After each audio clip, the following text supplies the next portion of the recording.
Welcome to this joint overview and scrutiny committee. I am Councillor Mary McLaren and I am chairing the meeting today. May I first remind you of some domestic arrangements. If you're attending the meeting to speak and persistently interrupt the meeting, you may be asked to leave. Please ensure your mobile phones and laptops are on silent.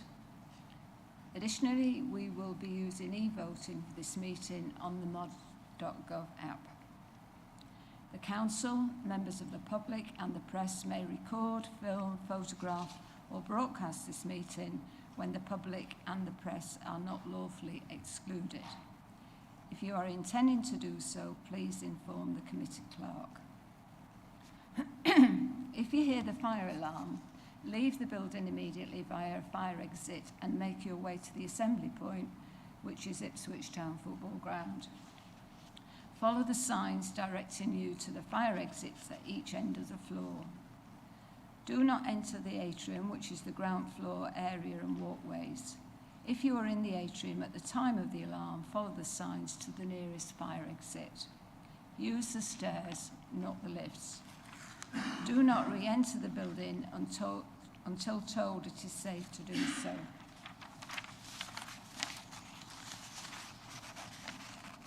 We have at this meeting the following people in attendance. Councillor John Ward, Cabinet Member for Finance, Assets and Investments. Arthur Chovonio, our Chief Executive. Karen Watlin, Interim Corporate Manager for Finance, Commissioning and Procurement. Sean Coulter, Senior Finance Business Partner. Jenny Smithers, Finance Business Partner.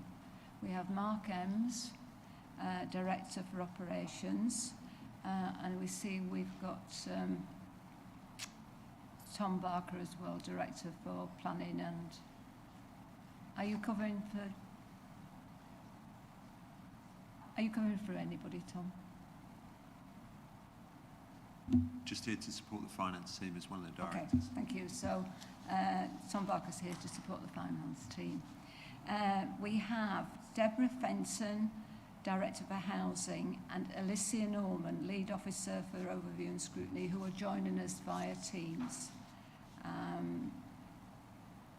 We have quite a few staff that seem to have got COVID, so we're a bit short on the people that are present.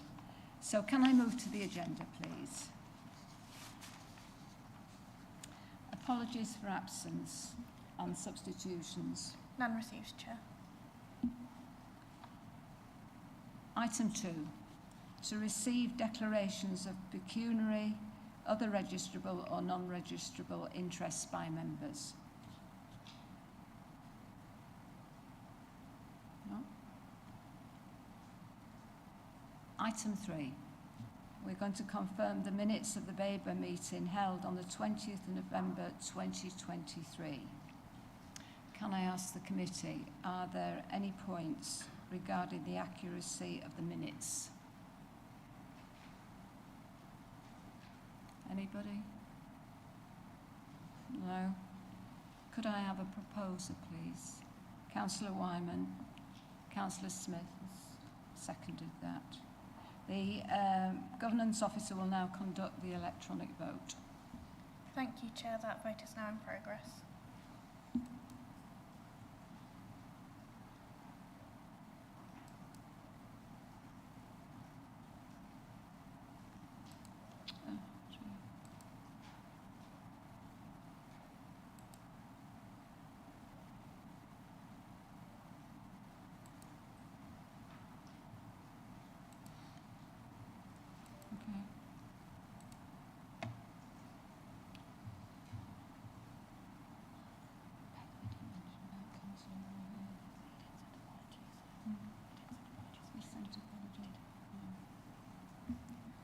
Councillor Smith, may I take your vote verbally? Can I take your vote verbally? Yes. Thank you, Chair. That is 5 votes for. That's unanimous. Thank you. So that I'm just confirming that the minutes of the Babergh meeting on the 20th of November 2023 have been confirmed. To receive notification of petitions in accordance with the Council's petition scheme. None received, Chair. Thank you. Questions by the public? None received, Chair. Questions by councillors? None received, Chair. Thank you. We now go to item 7, BOS/23/05, General Fund and Housing Revenue Account for 2024-25. And I would like to invite Councillor John Ward to introduce the report to the committee. Thank you, Councillor Ward. Thank you, Madam Chairman. I'm pleased to introduce report BOS 2305 for the 2024-25 draft budget, covering both the General Fund and HRA for your consideration before it goes to Cabinet and then Council next month. The headlines are that the current draft budgets show a budget gap of £1.823 million for the General Fund and a deficit for the HRA of £10.136 million. I just wanted to note that in 1.4 that figure is incorrect. It should be 10.136 million. For over a year, we have been experiencing huge cost pressures due to global events and the consequent high inflation and interest rates. For the current year, we are, at the end of Q2, forecasting a deficit of £962,000 for the General Fund in comparison with a small budget surplus of £22,000 in February last year. Similarly, at Q2, the HRA forecast is a deficit of £1.545 million compared with a budget deficit of £602,000. Both these deficits will be financed by borrowing from reserves. Looking at the General Fund in detail, the overall position for 2024-25 is shown in Table 1. This shows new cost pressures of just under £4.3 million, identified savings of £1.7 million, and an increase in funding of £724,000, plus the last year's budget surplus of £22,000, leading to the overall deficit position of just over £1.8 million. A summary is provided in Table 2, and details for the cost pressures and savings are provided in Tables 3 and 4. Just like to highlight at this stage that paragraph 4.2 says February 2023 should say February 2024 there. You will see from Table 2 that the net cost of service has increased by 21%, while funding has increased by just 6%, made up of 2.99% from a council tax increase, a 3.4% increase in government funding, and a 9.9% increase in business rates, although 2/3 of that is from the removal of top slicing the pooling benefit to Suffolk public sector leaders for this current year. More detail about the funding is provided in paragraphs 4.7 to 4.11. The net cost of service includes the changes to fees and charges agreed by Cabinet last month. These include those set by government, which we can't control, and also those over which we do have control and for which we have adopted a policy of full cost recovery. The total for these is still slightly down on the current year's budget due to the ongoing downturn in planning fee income, only partly mitigated by the planning fee increases that the government has announced recently. We're still reviewing possible savings and efficiencies that can be included in the 2024-25 budget, but the deficit isn't likely to be reduced by much, and it will be necessary to use reserves to fund it, as well as the current year's forecast overspend. The earmarked reserves position is shown in Table 5. We'll be using £1.23 million to fund service expenditure, with £131,000 transferred to the reserves. At the moment, the 2023-24 and the 24-25 deficit funding from reserves isn't shown. Taking these into account, the forecast level of earmarked reserves at the end of 2024-25 reduces to just under £4.6 million. I am aware that Simon Hoare, the local government minister, has said that we should use reserves, but clearly this is not a sustainable way of balancing the budget in the long term. Before moving on to the HRA, I will conclude this review of the General Fund by saying that the forecast for the next 3 years shows a worsening position, and therefore as soon as Council has approved the budget for 2024-25, we will embark on a programme of identifying further savings and efficiencies to put the Council's finances in a sustainable and balanced position for the medium term. Now looking at the HRA, the summary position for 2024-25 is shown in Table 6 of the report. Although we are expecting the inflationary pressures for staff and contract and material costs that have resulted in an increase in Q2 deficit for the current year to continue into the next year, the proposed increases in rents and service charges will more than offset this. As you can see, the total cost of service has increased by £1.162 million, 10%, while income has increased by £2.43 million, a 12% increase. However, we are proposing to do 2 things which will result in a very large deficit of £9.535 million and a need to draw heavily on reserves. Firstly, there is a much larger revenue contribution to capital of £4.48 million proposed for the forthcoming year. And secondly, there's a loan repayment of £6 million due, which we will repay rather than refinance. Coupled with the budget deficit for the current year, the total deficit for 2024 to 25 is £10.136 million, as I've said earlier. But also, as I've also said, Q2 is showing a further deterioration for the current year, so the actual amount to be financed from reserves will be larger. Table 7 shows the breakdown for income and cost of service. Table 8 shows the pressures, and Table 9 shows the savings and income and increase in income. Council housing rents are increased by 7.7%, which is equivalent to an average rent increase of £7.92 a week for social rents and £11.13 a week for affordable rents. Sheltered housing service charges and utilities have risen by an average of 37% to fully cover the cost increases. And also garage rents are going to be increased by RPI, which is 8.9%. I have mentioned that we'll be financing the deficit from reserves.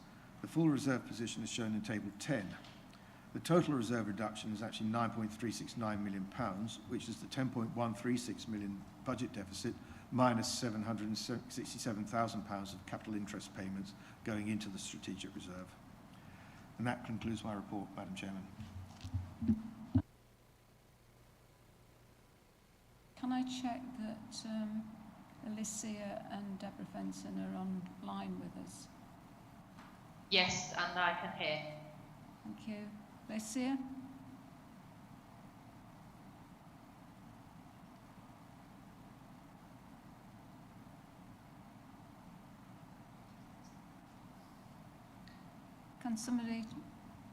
Can you contact her? Thank you.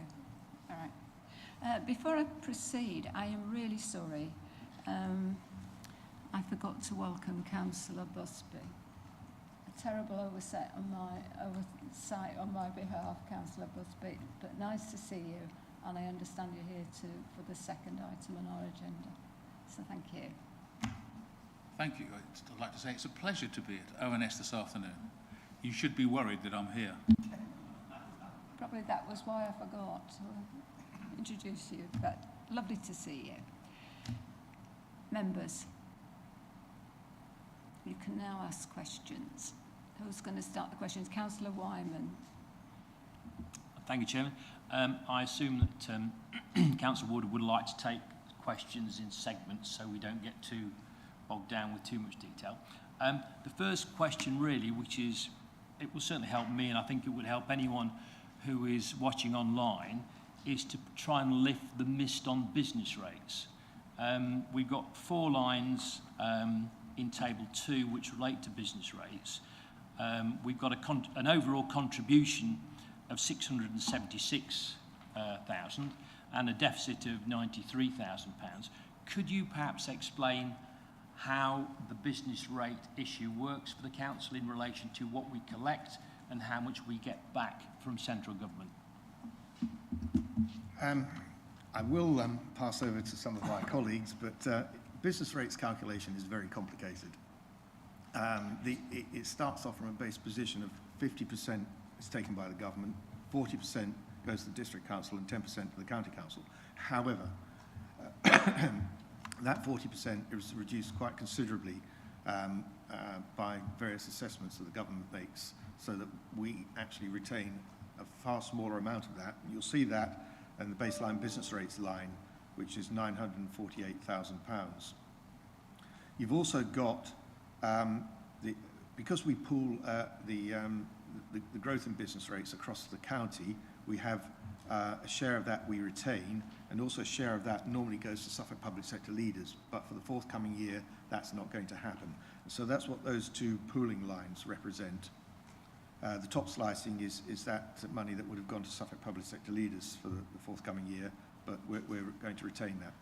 Then you've got the Section 31 grant from government, which compensates us for a number of things that we can't charge for. This is where we are providing business rates reliefs, and also where inflationary growth, there's no increase in business rates year on year, and the government's compensating us for that. I will pass over. I think I got most of that right, have I? Is there anything else that needs to be added to that? Councillor, I think you got most of that right. We have promised in the finance team to do a plain English briefing before council on business rates and where various allocations go to between the different public bodies and how it's distributed out to over nationally under the government scheme and how we retain this pot of money. And it's quite complicated. It's the bane of our lives in finance. It's not a very simple system at all, but we'll try to explain it before council in a written piece of paper that will be sent to you. Thank you. I mean, the complication is, I think, is self-evident from the sort of puzzled looks on people's faces, and even yours, Councillor Ward. You didn't sort of have your normal eloquence in terms of explaining it. I think it's really important because members of the public will really need to understand this, because obviously this impacts upon our overall funding, but also on the issues that we'll deal with later, which relate to the car parking side of it, which I think people will just need to understand what the complexion is. I think the other question really is, and it's more a sort of finger in the air one, is which way do you expect the rating conversation to go with central government? Is it likely to be going in our favour or against us? That is a very interesting question. At the moment, it's like having a long-term local government funding review and settlement. The government has postponed any review of business rates from year to year for a number of years now. We have no idea, to be honest. My gut feel is that I can't see a district like Babergh coming out of it more favourably than we are at the moment when it finally does come around, whether it's this government or any future government. Thank you. Councillor Grandon.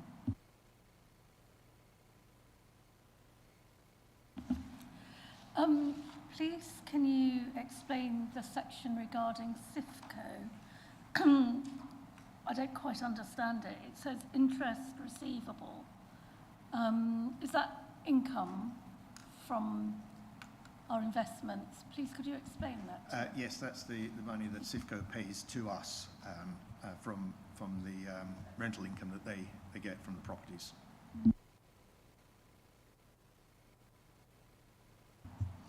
Councillor James. So following on from Councillor Grandon's comment, so what has caused the reduction in the interest received from Suffolk? There is some of that money is not being repaid for because it's been retained by Suffolk for capital improvements. There has been a deferred rental payments have been agreed for a few years, but it's also based on the actual rental income that Suffolk gets year on year. Councillor Smith. Obviously you don't work with a crystal ball, and there's a lot of uncertainty with inflation, interest rates, grants and things. How much give is there in your estimate? I presume it's a worst case scenario that you put into the report. For this budget you're referring to? Well, there's a lot of work that's gone in terms of looking at the cost pressures, looking at savings, there's the local government funding settlement, our council tax increase that we're proposing, 2.99%. All of that together has gone into the numbers we've got here, and also projecting forward for the next 3 years into the medium term, where you see, and we'll be showing that in the budget papers going to Cabinet and then Council. You'll see how that will change over the next 3 to 4 years, and it's not an improving situation. It's the projections I'm talking about. You can't be 100, never be 100%. No, because we don't know what the local government funding settlements are going to be each year. We obviously don't know the various inflationary pressures. We can make some assumptions, some guesses based on what we can see at the moment, but obviously the further you go into the future, the less certain that's going to be. Do you want to add anything to that, Karen? I would just add as well that we do take advice on certain aspects of the budget. Again, they're estimates, but we're taking advice from you know, external advisors who know, specialise in that sort of area. So, for example, Arlene Close, we take advice on the interest rates that we should be projecting forwards. And we look at bodies like the Budget for Office Responsibility for inflation rates. So we try and get the best advice available, but you're quite right. They're still estimates and we don't have that crystal ball.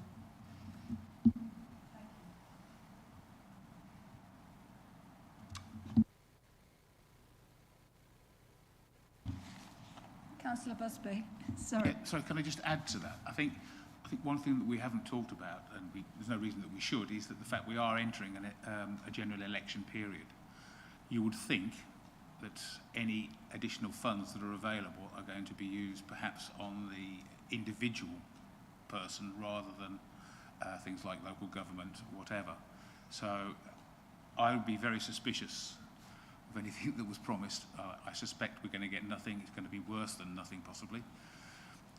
And have you heard this morning that the schools are in dire straits, the hospitals are in dire straits, so there's a great deal of competition for any money that isn't going to the individual. So,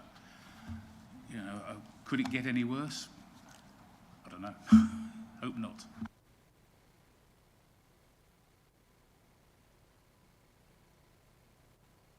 Councillor Gramden and then Councillor Wyman. I think I'm covering a similar point actually. It seems to be noticed finally that local government is in need of funds, and it's been in the national and local press. So if that was to come to fruition, do you think we'd be talking about this year or next year? We're not going to see anything different this year. There's been pressure for many years from the LGA, from the DCM, from the CCN for a much better and more realistic settlement. Yes, there's been a lot more clamour in the press recently because of the Section 114 notices that some councils have issued.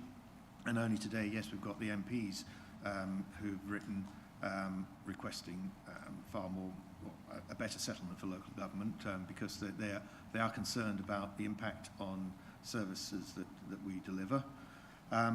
But realistically, I can't see that this final settlement for 24-25 is going to be much different from what we know already. You'd agree with that, Karen? Yes, not least because this is the end of what they call the spending review period by central governments. So every 3 or 4 years, central government will review how much each central government department will receive. And obviously local government gets its funding from DLUC, Department of Levelling Up, Communities and Housing. And our settlement was the second year of a 2-year fixed term settlement, and the next spending review will be in 2025, so after the election. So there won't be any movement on this figure that we've been given provisionally prior to Christmas in the final settlement we receive. Yes, because I mean it's being talked about by cabinet members and so on at the moment, isn't it? So you think that's going to come to nothing? But it was only 40 out of 320, so it's 1 in 8. I don't think MPs really give 2 hoots about local government, quite frankly. And these were backbench MPs, they weren't cabinet government Well, Michael ministers. Gove has been He didn't sign that saying letter. as well. It was in the Times yesterday online. He hasn't promised any more money for local councils. Thank you.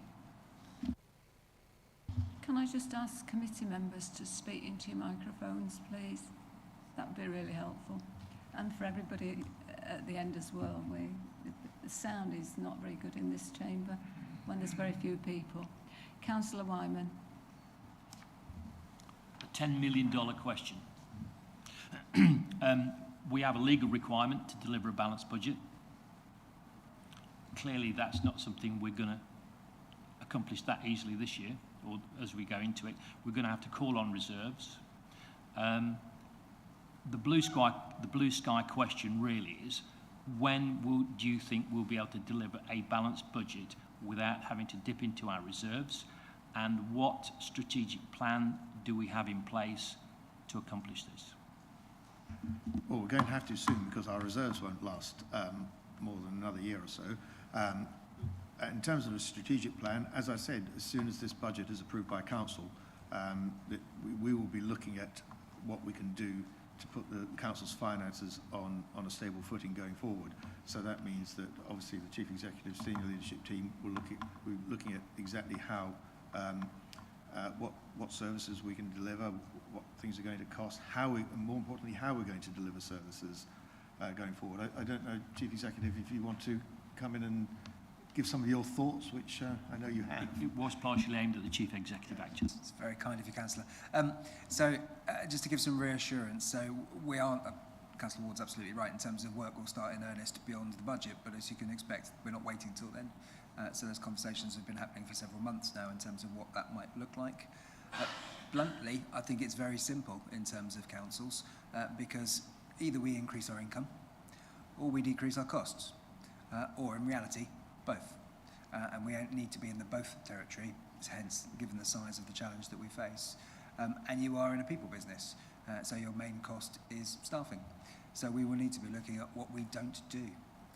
Now, part of that, as Councillor Ward alluded to, is I personally think that there is a structural financial issue, not in Babergh's finances, but in local government finances. But we're not in a position to fix that on our own because it requires government to structurally fix it. And just coming back to the conversation you were just having, I have zero confidence that government is going to provide any additional funding to local government. And if it does, I think it will go to SEND, I think it will go to social care, I think it might go to potholes, I think it will go nowhere near district and borough council services, apart perhaps from things like homelessness. So we do periodically, I suspect when there's an underspend within DLUC, we get given dollops of cash. Again, coming back to the planning point, you can't plan for dollops of cash.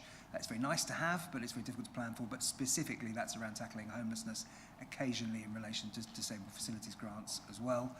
But when you think about the breadth of services we provide, that doesn't touch the sides. So for me, I think we need to be looking fundamentally about a complete redesign of what local government looks like. That might sound like going back to, well, what's statutory, what's discretionary. I don't really mean that because I suspect our residents value the discretionary things more than the statutory things. So I don't think it should be as simple as, well, we'll just do the knitting and not worry about the rest, because you all got elected, I'm sure, in order to make a difference, not just provide transactional services and turn the handle. And so we need to be fundamentally thinking about how we can restructure things. And of course, in our context, that means a conversation with Mid-Suffolk as well, because what you do has a bearing on them and vice versa. So it's not something we will look at in glorious isolation from Mid-Suffolk, albeit their financial position as we stand today is not as acute, but it looks like it heads in the same direction relatively quickly. So it makes sense for them to be at that table as well. So no specific proposals at this point, but we will work through that. What I'm not going to ask you to do as councillors is tell me which services you value most. And the reason I say that is because there will be things that you rightly, from a representative perspective, will not put top of the list. But as an organisation, we still have to do those things, whether that's HR, whether that's finance, whether that's IT, whether that's elections. Those things are not going to be high on the public's agenda or necessarily on your political agenda, but we still have to be able to function as an organisation. But how we go about doing that is absolutely, we are at the point now we need to critically think differently. And like Councillor Ward says, my view is the reserves may be able to balance the budget this year. We're not there yet, but may be able to balance this year, and then they are gone. So we need to set the budget relying upon those reserves and then try desperately not to use them in the next financial year so that we don't actually eat into those reserves. But then the budget challenge becomes another 2 million the following year, another 2 million the following year. It doesn't get any easier, it only gets harder. Sorry to be depressing. Thank you, Chair. I think anyone who's listening online would find that reassuring to know that we do have a plan in place, and we are, albeit at an early stage, considering how we can manage what we're facing, which is clearly quite a difficult situation. Thank you. Thank you. Thank you, Chair. In section 4.5, it mentions could be a revenue budget pressure arising from the forecast loss on the housing development in Hadley, former HQ at Hadley. What is the forecast loss, and would it have pressure on this year's budget, next year's budget? What sort of pressure will it put on us?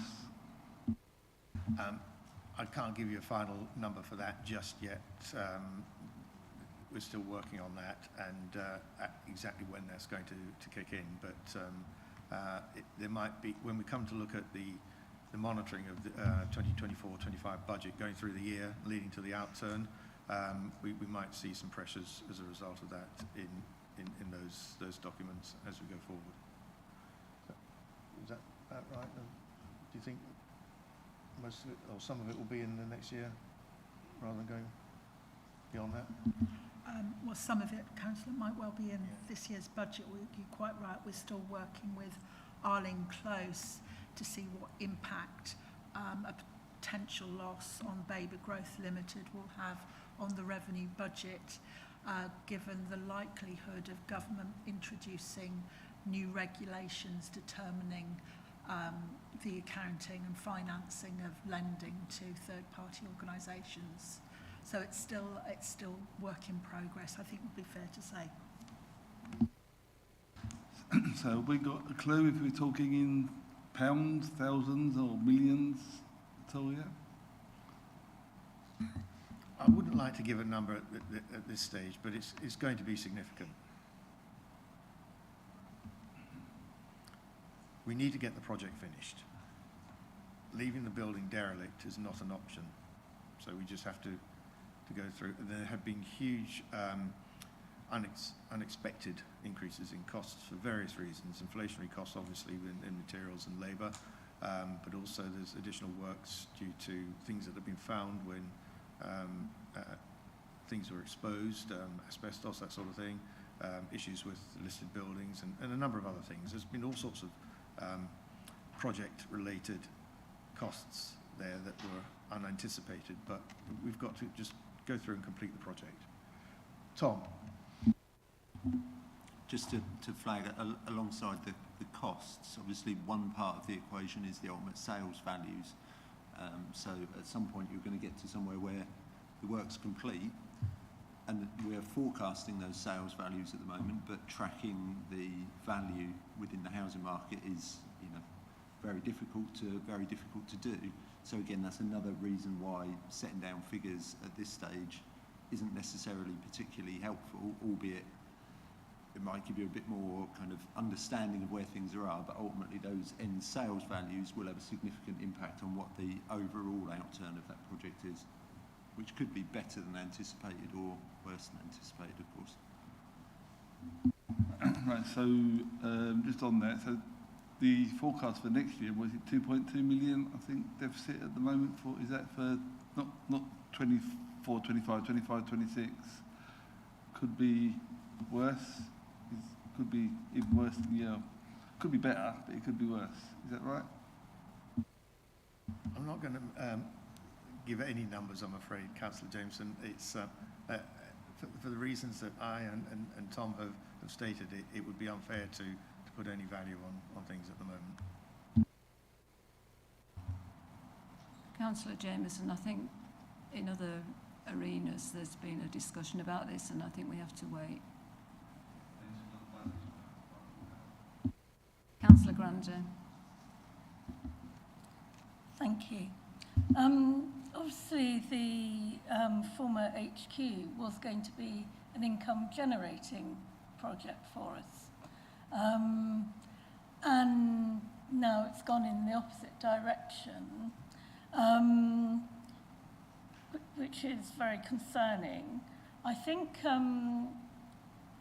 one of the things as a member of ONS that I would like to see for the council meeting is that we have a paper explaining some of the background to this, because obviously it's such a big and important project for the council and is possibly part of the reason for our losses, is it? Or perhaps you could explain that. But I would like to see, especially as a member for Hadley, I would like to see some explanation brought to the council as to the background to the project in our former headquarters, so that the council as a whole can look at it. The phase one of that development was only ever expected to break even, but in terms of this current budget, there's nothing in the paper in front of you that relates to costs for the Courts Lane redevelopment. I think that at some point in the fullness of time, yes, we might be able to bring a separate paper back to council to once the project's finished, once the properties have sold, then we know the final numbers. But it's going to be some time before we're in that position. And also, obviously, we need to make sure that we don't breach any commercial confidentiality with our contractor there.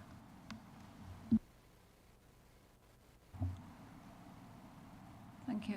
Councillor Grandin, I think you've got to accept that at the moment. It's not for this meeting, I don't think, for us to be discussing that. Thank you. I'd like to ask some questions.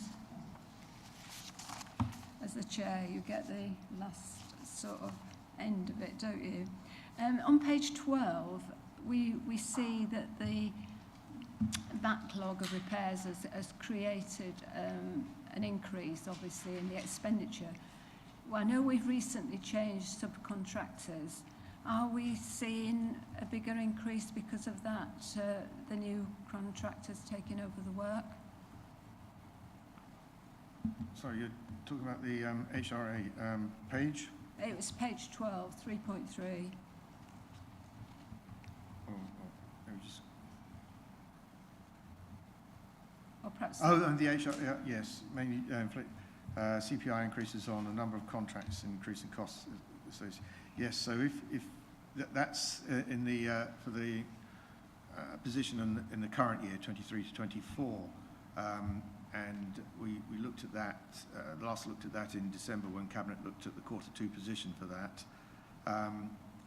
There have been significant inflationary costs on the work that and an increase in the amount of work that we've had to do on our stock, and that will continue into the forthcoming year. There's we're carrying out a full stock survey at the moment, and we are expecting to have to spend a significant amount of money, which we have budgeted for in the HRA section of this paper. Yeah, because obviously a different contractor is going to have as high costs as the previous contractor. But well, we've got a lot of the work in-house now, but we are still using external contractors for some of that. I don't know, is Deborah Fenton on the call? Maybe she'd be able to... Yeah, Deborah, could you put some more detail on that, please? Yes, of course. So to give members a little bit of context, so we've had a range of challenges. One being that we had, as of I think it was May, we had 7,000 outstanding jobs, and we did bring an outside contractor in to help us get on top of those jobs, and I don't know the exact figure, but I know that those jobs are now sitting under 2,000, so that's been a huge improvement, and obviously that's had an additional cost. Members will also be aware that we did change our contractor from Aaron Services over to Signet, and we increased the workload and really wanted to get up to date on all our work on heating, so that's been a significant additional cost. And also members will be aware that you know, this council, as well as all other councils, have got increasing issues with damp and mould in their properties, and we did engage an external contractor, and they're still actually with us at the moment, to go out and do damp inspections and put in additional works to try and deal with that. So that gives you a very quick overview of some of the additional costs which we've incurred, and obviously that doesn't go into things like inflation and higher costs, etc. Thank you, Deborah. Our next question is on page 14, of the paper. I'm asking this question really for people that might be looking in from parishes about neighbourhood planning income. Could somebody just explain that to me? There's a reduction in neighbourhood planning income. Could somebody explain that statement to me, please? Which paragraph are you looking at, Madam Chairman? In the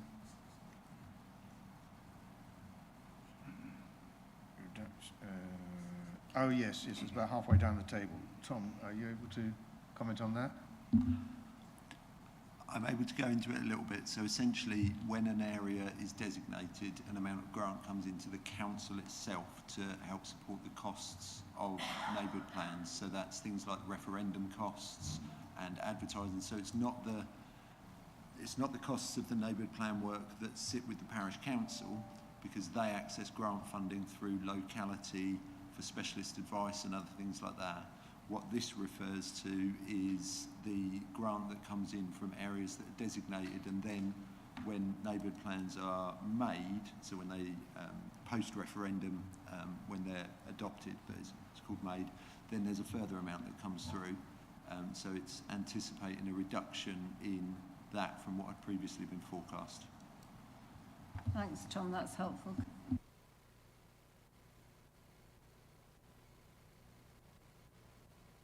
I mean, just to add to that, if parishes are watching, there is uncertainty about the grants that go directly to parishes, because much like we're only getting annual settlements and we get them last minute, government are also giving very last minute advice on the grants that would be available to communities. That started as a 6-year approach that, you know, you get £20,000 per neighbourhood plan and an amount of money per neighbourhood plan. That then reduced, and they've then over the last 3 years only been giving 1 year extensions of what that funding would be. So the funding available to communities to complete their neighbourhood plans is less certain than it was when they started, albeit there's no signal from government that they value neighbourhood plans any less. So I would anticipate that money will continue, but it comes very last minute, and confirmation of it comes very last minute, unfortunately. Thank you. I've got another planning question, actually. Sorry about that. When we look at all the planning income is reduced, this is an important service. Many of us have sat on planning committees. What are the implications of that reduction in the planning income? I think the first thing to say is that there isn't a direct line relationship between the workload that the planning service is dealing with and the fee income that it is dealing with. Ultimately, major applications on the whole cross-subsidise minor applications. So an application for a single dwelling you get about £450 for. 200 dwellings, you get 200 lots of £450. You probably don't do 200 times the amount of work. So what we've seen is a significant reduction in major fee income. We haven't seen a significant reduction in workload because a single house still takes a lot of work to determine. So work coming to planning committee will continue. The joint local plan itself probably changes the dynamic because of where we'd been at. There hasn't been a need for quite so many applications. But as we work on part 2, which will be happening between now and summer next year, we'll be looking at allocating more development. And I would anticipate that you're likely to see some major applications follow that process through. So they might try to preempt the making of the part 2 plan. You see a few more major applications. It's quite difficult to forecast. The housing market has been less buoyant, but our own planning documents are also less encouraging, I suppose, of significant development and are stronger, so you're likely to see fewer speculative type applications than you'd seen in the past, because having adopted the local plan, you've got a stronger planning framework. But other than that, the challenge is that things could change at any moment, and the housing market picks up, suddenly you might see a few more speculative applications come in, applications you weren't anticipating. But likewise, planning isn't just about housing. So within Babergh, for example, over the last couple of months, you've seen two applications for solar farms come in. There's a significant amount of fee income that comes from those, or a meaningful amount of fee income that comes from those, but you can't anticipate necessarily how many of those you're going to get. And likewise, employment applications, they also carry a fee that comes with them, and you're likely to see some employment, you're likely to see some renewable energy, and you're likely to continue to see some housing. There will have been outline applications that need to be filled in with reserved matters. Reserved matters comes with a fee, but we have seen a significant reduction in fee income this year. Quite how long that lasts is kind of like everything else. You can forecast, you can be more confident in your forecasting the closer you are to whatever period you're forecasting. So what that means for 4 years' time is difficult. But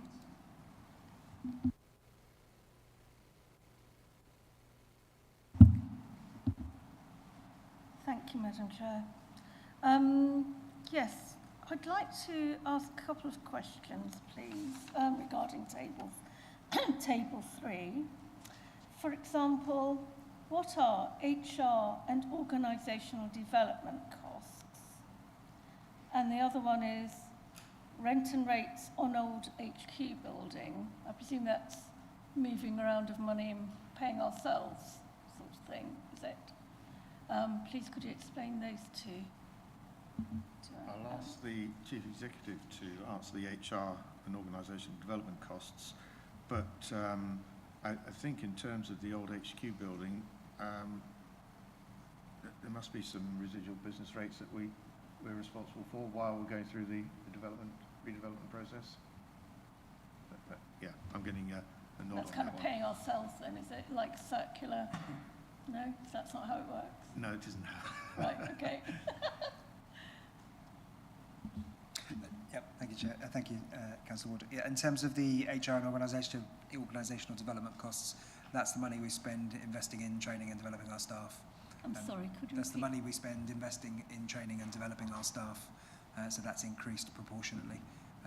It's a difficult one because my personal view is at a time where you potentially shrink your workforce, you need to invest more in them because you need even greater skills rather than less skills. But that's what that is. Thank you. Councillor Wyman.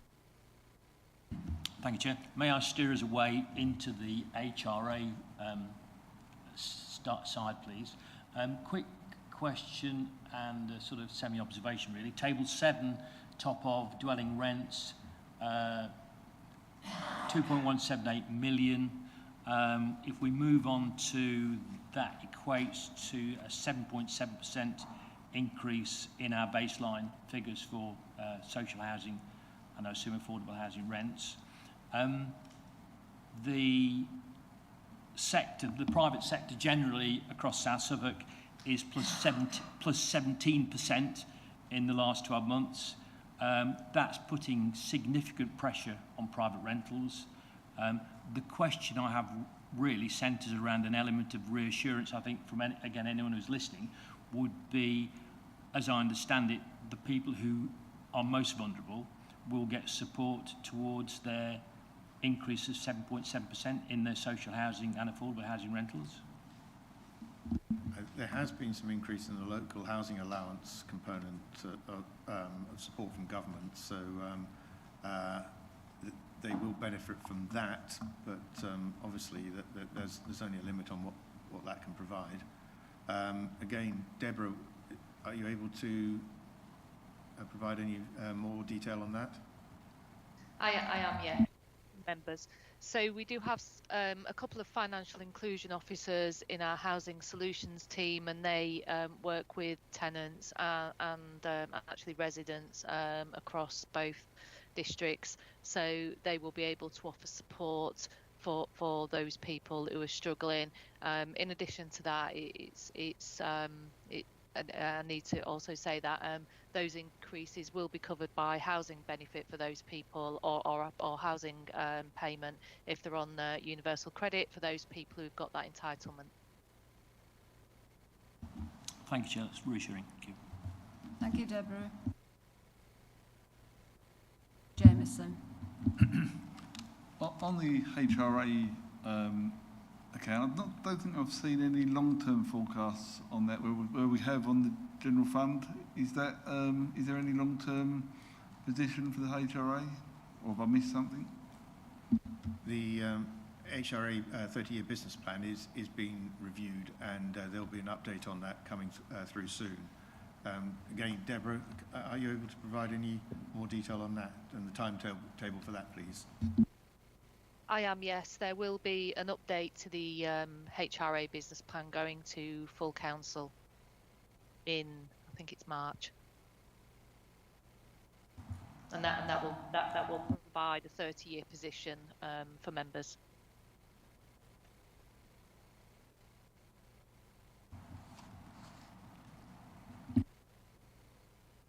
Thank you, Chair. A follow-up question to Deborah, really, and I think it sort of follows again from the point you raised, Chair, which was the point on building services transformation. The £454,000, is that a semi-one-off cost, or is that something which would be a potentially ongoing charge over the next year or so? I assume that relates to our transformation from contracting services to directs.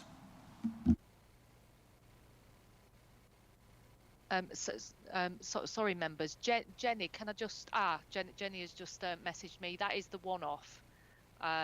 So at the moment we do have a lot of interim members of staff in because of transformation, and one of those is a consultant. So those are one-off members of staff. However, there will be changes to the budget which are already accounted for in our budget proposals for the new DLO structure.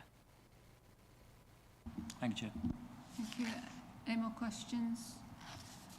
I've just got one last one. Thank you.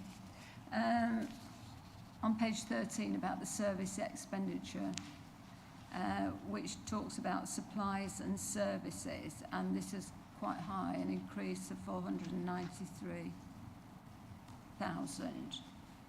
Does those supplies and services, does that include some of the specialist advice we get, like Arling Close, or where we have a project and we bring in an outside company? Is that total? Thank you. I will pass over to Karen to provide the detail on that, or Sean, can you? Sean will. Yes, it will. It will include that spend. If there's spend on a particular project that we get an expertise in from outside, as we said previously, that we would try and capitalise that cost if it was part of a capital project. If it's it could well be within consultancy spend under supplies and services. Otherwise, it would be in the third-party payments in the major contract stuff. But it would be supplies and services in there, yeah. Can I just follow that up with another one then? Is that an area that we ought to be reviewing in terms of how we use outside expertise? Thank you. Yes, thanks. Built into next year's budget is a savings programme where we're aiming to reduce contract spend and get that figure down. So there's also some use of reserves where we can spend to save, if you like. So there will be, that is part of that 557 line on that main table is contract spend, making sure that we're using our procurement services, making sure people are using suppliers that are approved suppliers, and we're targeting the spend through those suppliers rather than going elsewhere. Thank you. Have we finished with the questions committee? Councillor Grandin, do you have another one that you...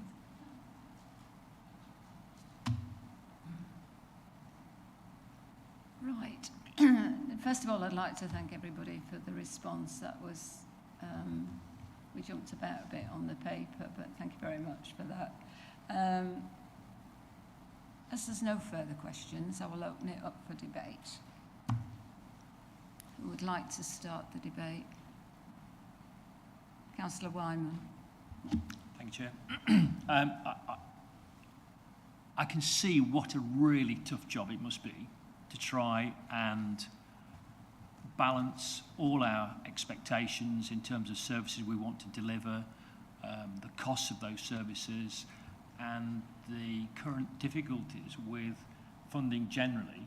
And I found it really reassuring to know that our CEO and the senior leadership team have got the process in hand of looking more strategically at how we can improve and look at the overall configurations perhaps of the authority to some extent.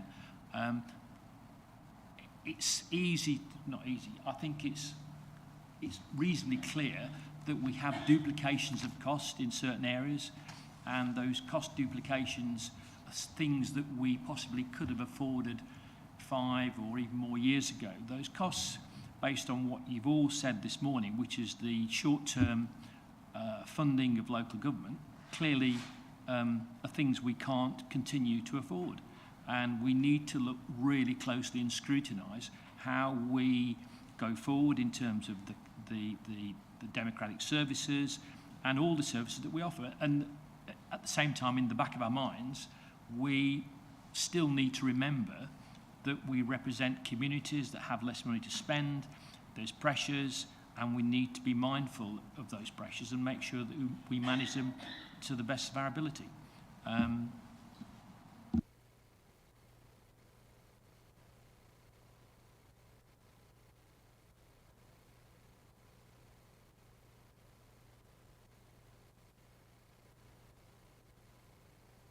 mean, I would like to say that, I mean, it is a difficult situation we're in. And we have got to be, we are elected by the electorate to ensure that wise decisions are made. And our residents rely on us to look at all the possibilities that are on offer. And I think it's important that we give this a lot of due thought. When you see the figures, then they don't add up to a very good picture for us in Babergh. So it's important that we recognise our responsibility to make sure that money is spent in the best possible manner. And that might not suit all of us, unfortunately.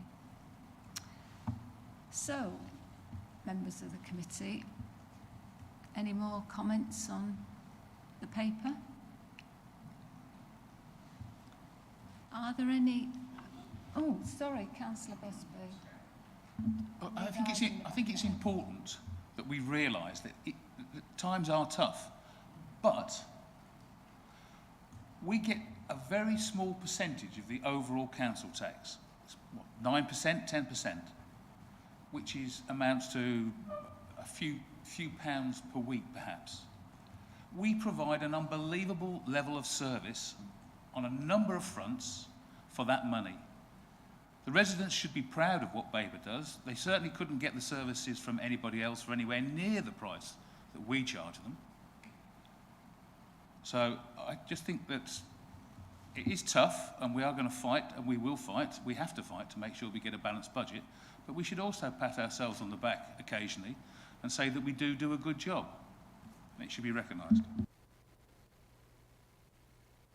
Councillor Wyman. Could I go back on Councillor Busby's point? He's absolutely spot on. We do provide amazing services to our residents, and one of the things which I sort of just glanced at and noticed was the price of emptying the dog bins. We support dog bins at some ludicrously low rate, and I don't mind this being a public comment. Why do we actually, it's a question as well, this is, why and what process do we go through to set that discounting policy where we're actually spending money to empty dog bins. I mean, our parish councils vary from, you know, small rural parish councils to larger ones and town councils. I would imagine that that's something which many of our parishes, going back on your point, Councillor Busby, and town councils, could well afford to carry the full cost of. So I'd like to, it's a question, observation really, but it'd just be interesting to know what process we go through to actually arrive at that 30% or 40% discount that we apply to those services.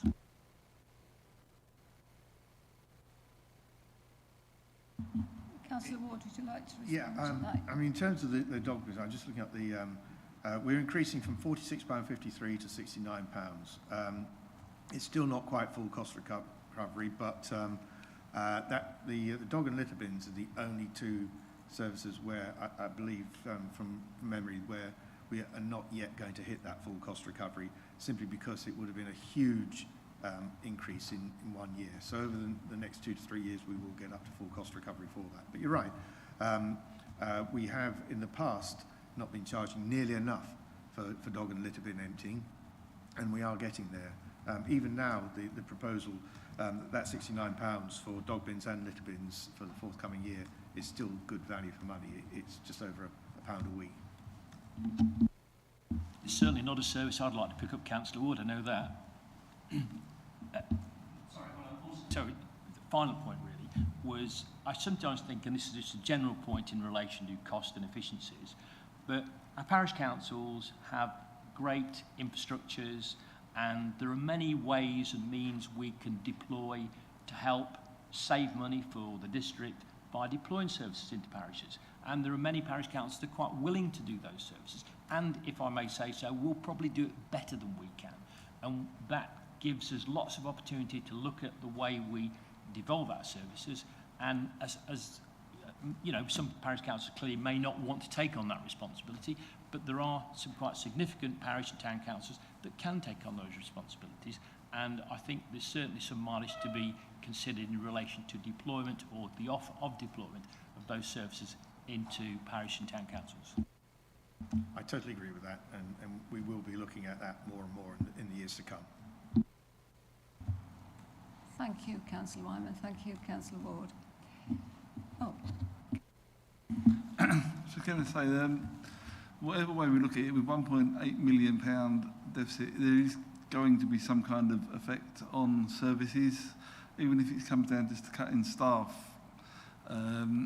That will have a knock-on effect on the services we provide. So it's going to be difficult. I'm sure we're going to get some pushback and some negative comments going forward in the next years if services are affected. And it's something that I think we're going to have to take on board and spin it as best we can, or work it away as best we can. But yeah, I mean, with such a big deficit and possible deficits in the future, I can't see how we're going to recover such such a hole without some kind of effect on service. Councillor Smith, were you wanting to say something? Thank you. Just following on from Councillor Jameson, I think public engagement is key to letting people know what's happening and why it's happening. Otherwise, people will become angry without understanding the pressures we're facing. This paper is for noting, and we can add some additional recommendations. Members, would you like to add any additional recommendations to this?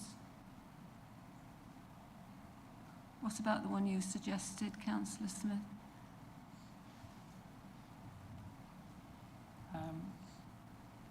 I'm sure the media office is already...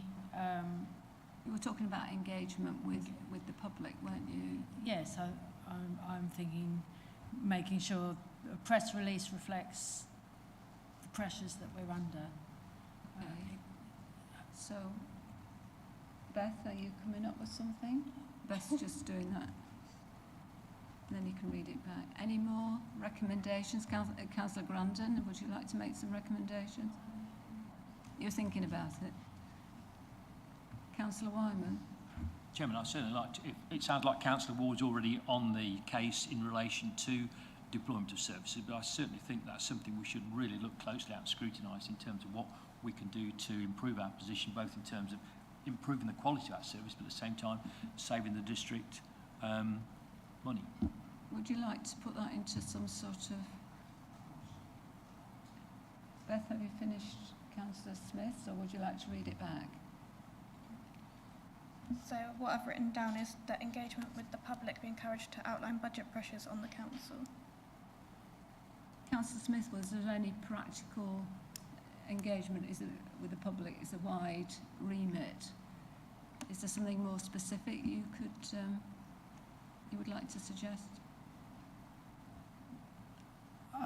I'm sure it's already in hand, but immediate and ongoing media releases to make the public aware.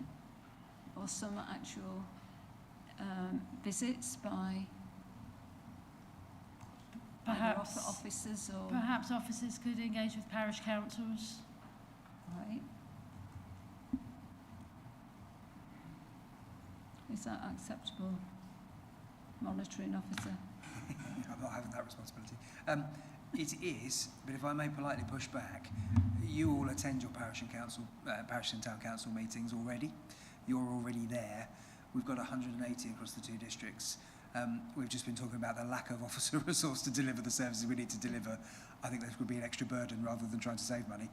But the need, I think I was going to make the more broad point, I suppose, which is there is a fundamental lack of understanding, and I am generalising, amongst our residents about local government. The bits that the towns do, the bits that the parish does, the bits the district does, the bits that the county does, how they're funded. And so we are starting on the back foot, because what we're trying to say, we'll no longer do this. I didn't know you did that. We can no longer afford to do this. I didn't know what I paid towards you. So I do think there is a wider educational piece that collectively both councillors and officers can do, and through towns and parishes, you're absolutely right, to try and get that out there. Ideally that would start in school, but I'm not going to suggest that at this stage, but that would be very helpful. And I'm mindful that the Cabinet have already put a press release out that is much more bullish than we've ever been before, basically saying, as I said earlier, there's a structural problem here. Government, you need to intervene. And for those that are following kind of the local government trade press, we are one of hundreds that have been saying exactly the same thing day after day. But as I said earlier, I'm not sure government's listening. But at the very least, we do need to try and make sure that our residents at least understand what we're trying to do and the challenges we face, because ultimately we're providing services for them. And if we're going to fundamentally change how we do it, we need to make sure that that's done with them, not to them.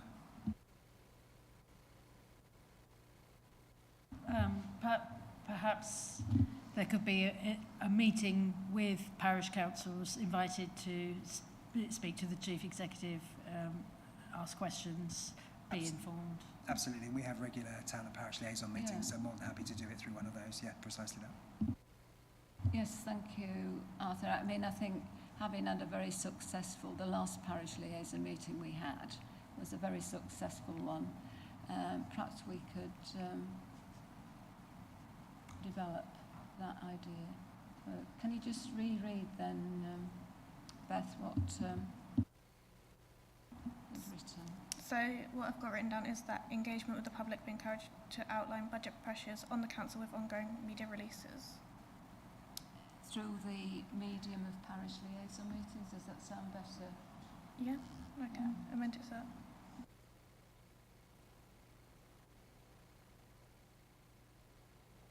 Chair, would you like me to read mine? Sorry. Okay.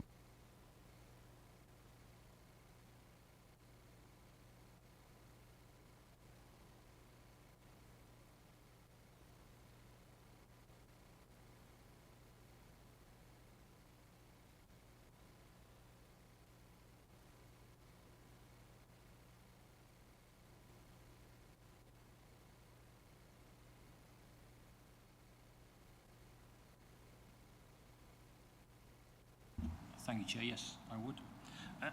The District Authority actively consider the deployment of certain services to town and parish councils who have an appetite to accept functions currently undertaken by Babergh Services. the district authority actively consider the deployment of services to town and parish councils who have an appetite to accept functions currently undertaken by Babergh Services. Arthur, that has been considered before, hasn't it? It's been discussed in the past, and certainly we can look to see how we can accelerate that, exactly as Councillor Werman says, devolving services down to towns and parishes. Depending on the nature of the service, we may still hold the legal responsibility for it, albeit they carry out the work. In other circumstances, particularly if it's discretionary, then we would simply stop and they would simply start. Most of those conversations, if not all, I won't totally generalise, certainly have the towns and parishes have been very clear, and not unreasonably, in terms of saying, well, we might be interested, but we want the asset, if it is an asset, improved before we take it on, or we might be interested, but we'd like some confidence of some kind of subsidy for a period of time, that kind of thing. But certainly the last town and parish liaison meeting, there was definitely a willingness to explore that from pretty much all of the parishes that were in the room. The only caveat I would add, and it's not a caveat to not doing it, but that doesn't necessarily, of course, result in savings to the district council, because you start, if I take grass cutting as a very simple example, if the parish would like to cut the grass in their parish, either to a higher standard or to the standard we currently achieve, we've got the kit. We have officers deployed in other areas, so there isn't a kind of direct correlation between just because they're doing it means that you necessarily save the full cost, but frankly, everything has to be on the table, so why wouldn't we explore it? Beth, can you read that recommendation out and see? I missed half of it. Oh, you missed half of it. Can you say it again, Councillor Wine? The district authority actively consider the deployment of services to town and parish councils who have an appetite to accept functions currently undertaken by Babergh Services. Just following on to the Chief Executive's point, anecdotally, and I can only speak for my residents in Capel really, we have a real mishmash of crossover services between mowing, who does this, who does that, who owns this, who owns that, and there's so much scope for improvement and efficiencies that it's just a case of just getting down to the nitty-gritty of who's doing what and who can do it best and what's the least cost associated with that service.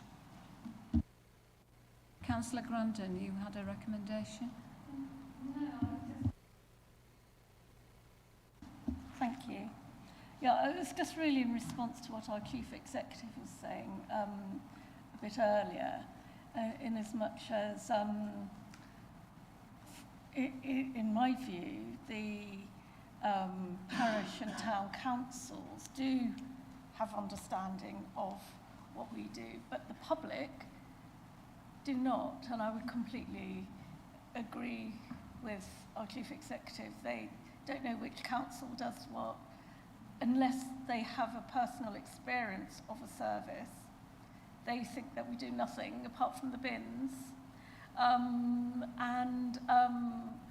I think it's no bad thing for the public think that because we collect the council tax, that we take the council tax. And so maybe in a way that someone can find an appropriate way of communicating it,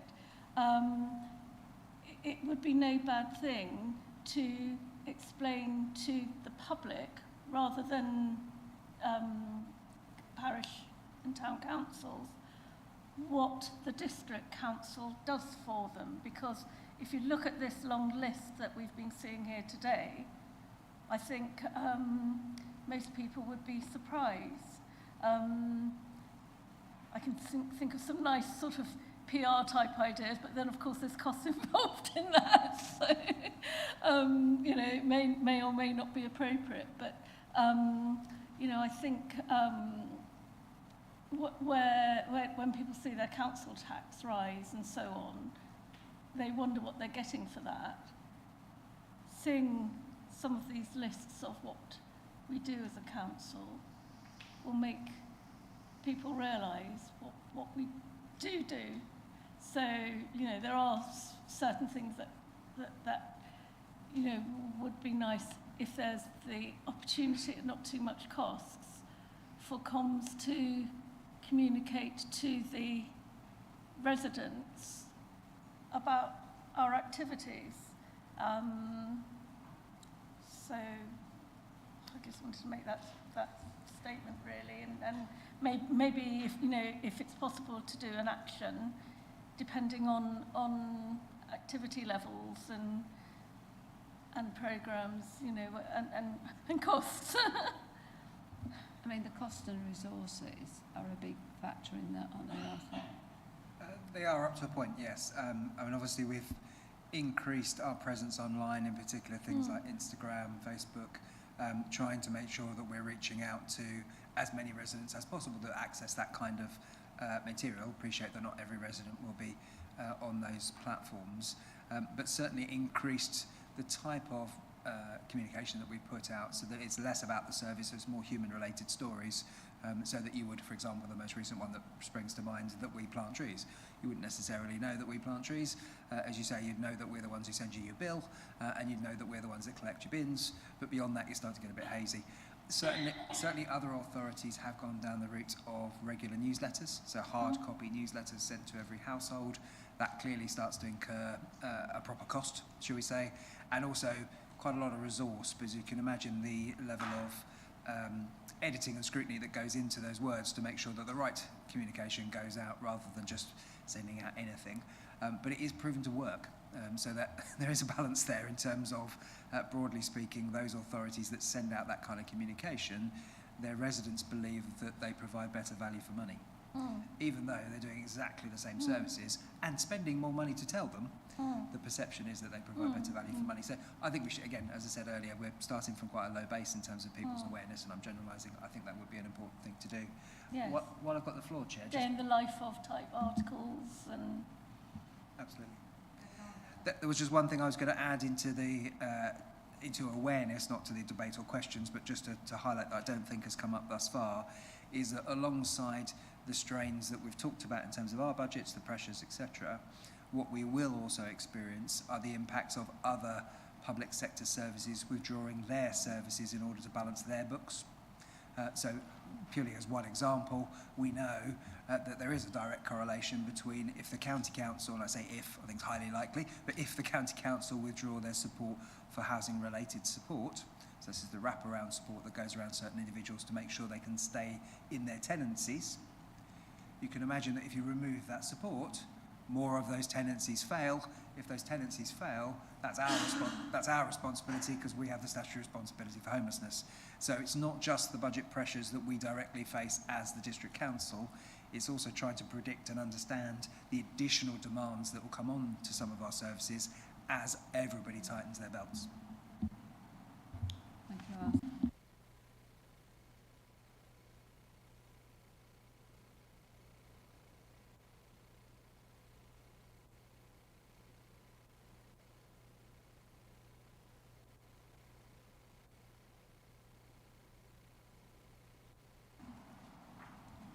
Accounts and the budgets that we've reviewed today. Would you add? Yep, so there's the additional recommendations that engagement with the public, specifically through media releases and town and parish liaison meetings, be encouraged to help outline and provide clarity to the public regarding the budget pressures on the council, and that the district authority actively considers the deployment of certain services to town and parish councils who have an appetite to accept functions currently carried out by a Babergh District Council.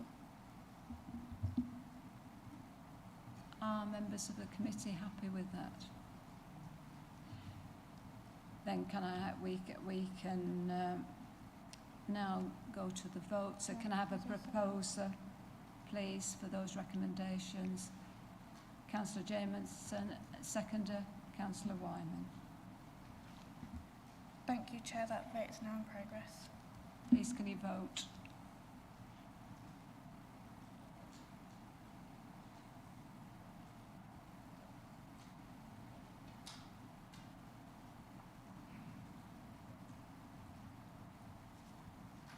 Thank you, Chair. That's 5 votes for. That's unanimous.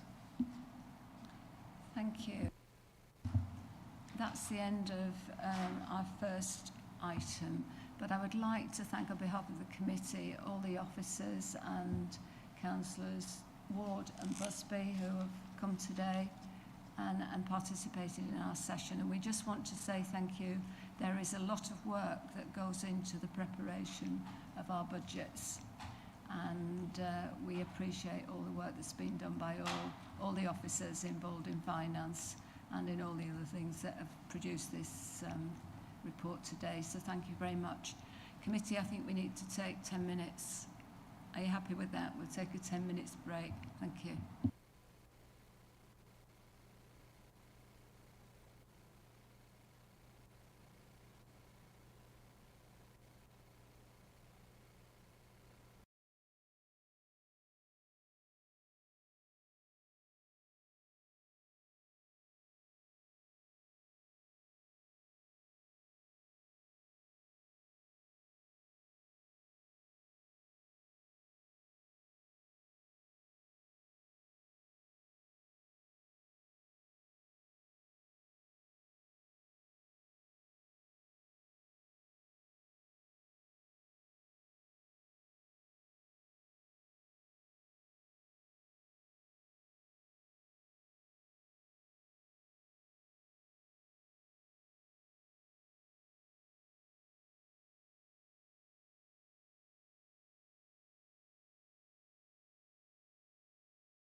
Thank you.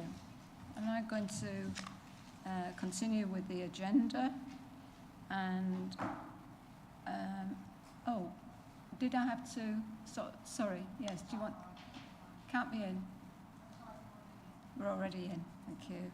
We're continuing now with the agenda. I'm on agenda item 8, BOS 2306, update on car parking charges. And I'm delighted to invite Councillor Busby to introduce the report to the committee. Thank you. Thank you. I feel like the sacrificial lamb. Good afternoon. Car parking, as if nobody knew anything about it. Look, there are 3 real reasons why we've got this paper coming up. You might be surprised that I said 3 and not just 1. First of all, it's budgetary pressures and financial fairness. Secondly, it's that we've just completed a strategic review of parking. And thirdly, and I think this has probably come to the fore more recently, is climate change. So what do I mean by the 3 things? Well, budgetary pressures, you've heard all about those. We cannot keep subsidising car parking. We just haven't the funds to do it. And I use the word subsidy because that's what it is.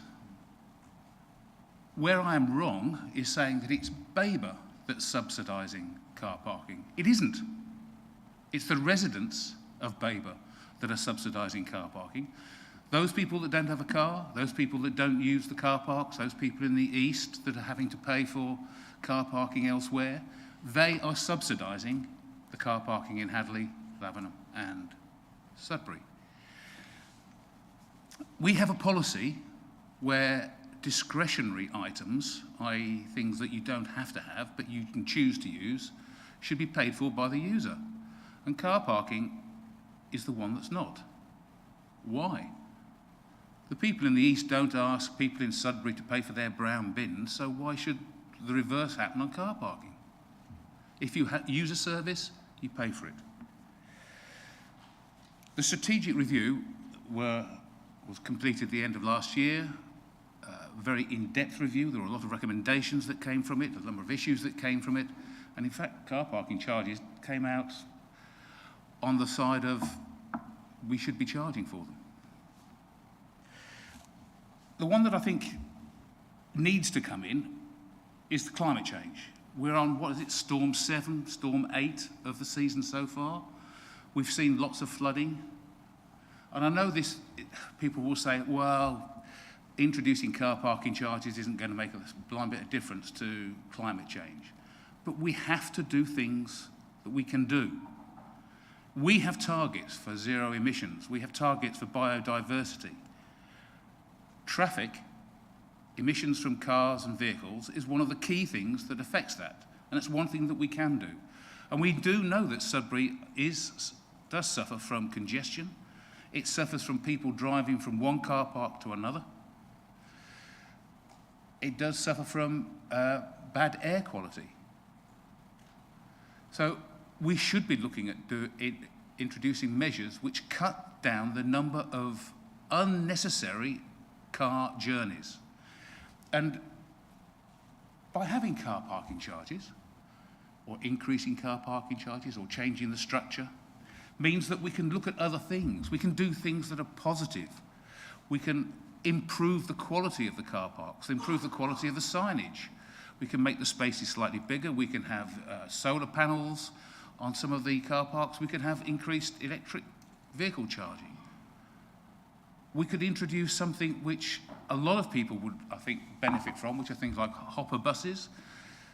So buses that just travel around the town, picking up people, and maybe they're free to travel on.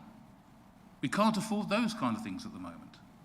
We need to look at how we improve access to the towns from the villages. It may be once a week there's a bus route that goes through the villages. We can't afford those at the moment either, nor can the county. So they get cut. These are the things that increasing the revenue from car parking will allow us to do. It's positive things that we need to look at. I really haven't got anything else to say, I think, on that. I think it's down to you guys now to talk about the issue of car parking. But I hope you look at it as a district in the round. It's not just an issue for the people in the towns. Thank you. Thank you, Councillor Busby.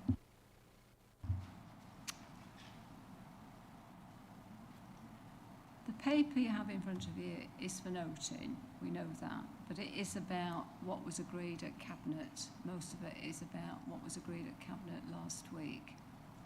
So I'm going to open the floor for councillors to ask questions on it. But I'd just like to remind members that Overview and Scrutiny is here to be impartial and apolitical, if we can do that. Okay, thank you. Catherine, Councillor Grandon, you want to ask the first question? Yes. Thank you. It's mostly in response to what Councillor Busby just just said. I mean, my family and many of the people I know don't use the leisure centres, don't use many of the community activities that we provide, and so on. Don't use our social housing. This is the way communities work. You know, we pay for the greater good of the whole community. And the greater good in Hadley, for example, is to keep a vibrant high street and vibrant businesses. Because for Hadley, as an example, but obviously there's Sudbury and Levenham with similar situation,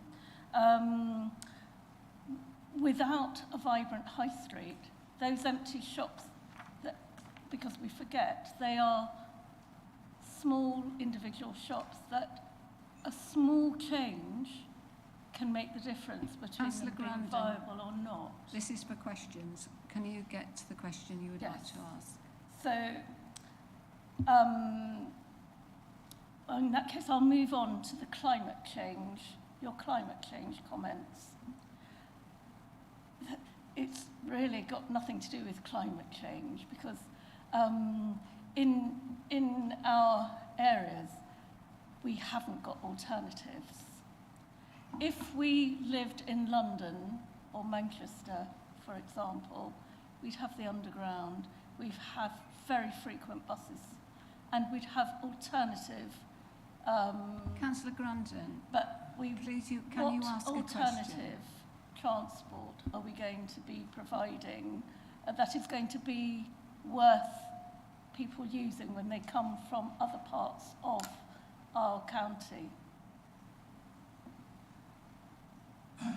Well, I think it gives us an opportunity to consider things. As I said, the shopper bus, the hopper, the ones that we like to have outside here, that takes you into the town centre. I don't know whether they still do it, but they used to when I was a county councillor, way back. And I appreciate that Hadley is different to Sudbury, and it is different to Levenham, and they each have their own individual requirements and demands and problems. But I could see that a shopper bus would be very handy in Hadley. You know, people probably drive. I can understand that people would drive to a car park in Hadley because, let's face it, whichever way you go out of Hadley, it's almost guaranteed that you've got to go up a steep hill. Well, if you've been shopping in town, you don't want to carry stuff up the steep hill, therefore you drive in. And it's those kind of journeys, there might only be a mile, but might be less than that really aren't efficient in terms of climate change. I would agree that there would be some short distances, but this would not work. Like I'm informing you, it will not work. I have been doing a lot of surveying of users of the car park. My colleagues over the last few weeks, and I can assure you that will not work. Councillor Jamieson. Thank you, Chair. Okay, I totally understand the points Councillor Busby's made, but in relation to other options, with the hole of £1.8 million hole we've just seen in our budget, even if we introduce parking charges, unless there is a significant level, how are we going to afford hopper buses and things like that?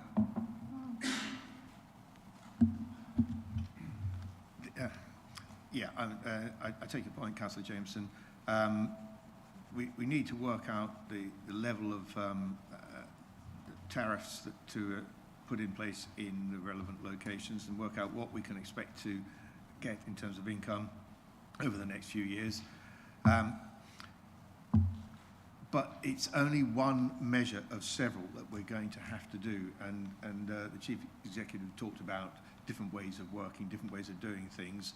All of this together will, the idea is, will get rid of our budget deficits over the medium term, but also put us in a better place to start doing some of these other things that Councillor Busby has highlighted as both necessary and desirable in terms of alternatives to car travel.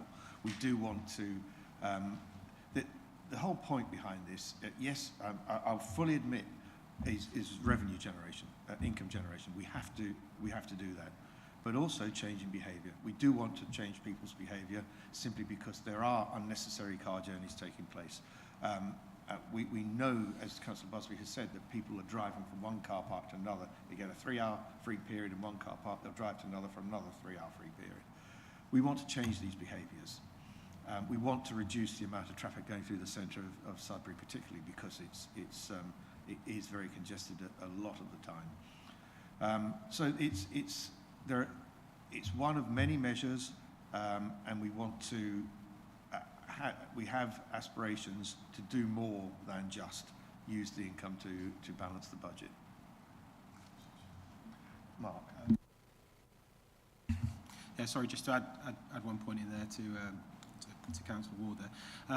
In terms of I think it's right that we're aspirational and that we should be looking to replace the lost transport that's not there, but there's a stepping stone to go there, and we need money to come into the system to actually help with that. And there might be that we can provide grants, seed funding to community transport options that help to bridge that gap. We know that there are some operators out there already, and it might be that with smaller sums of money we can actually make those sort of type schemes more viable, where there's an element of voluntary resource that goes into those schemes as well.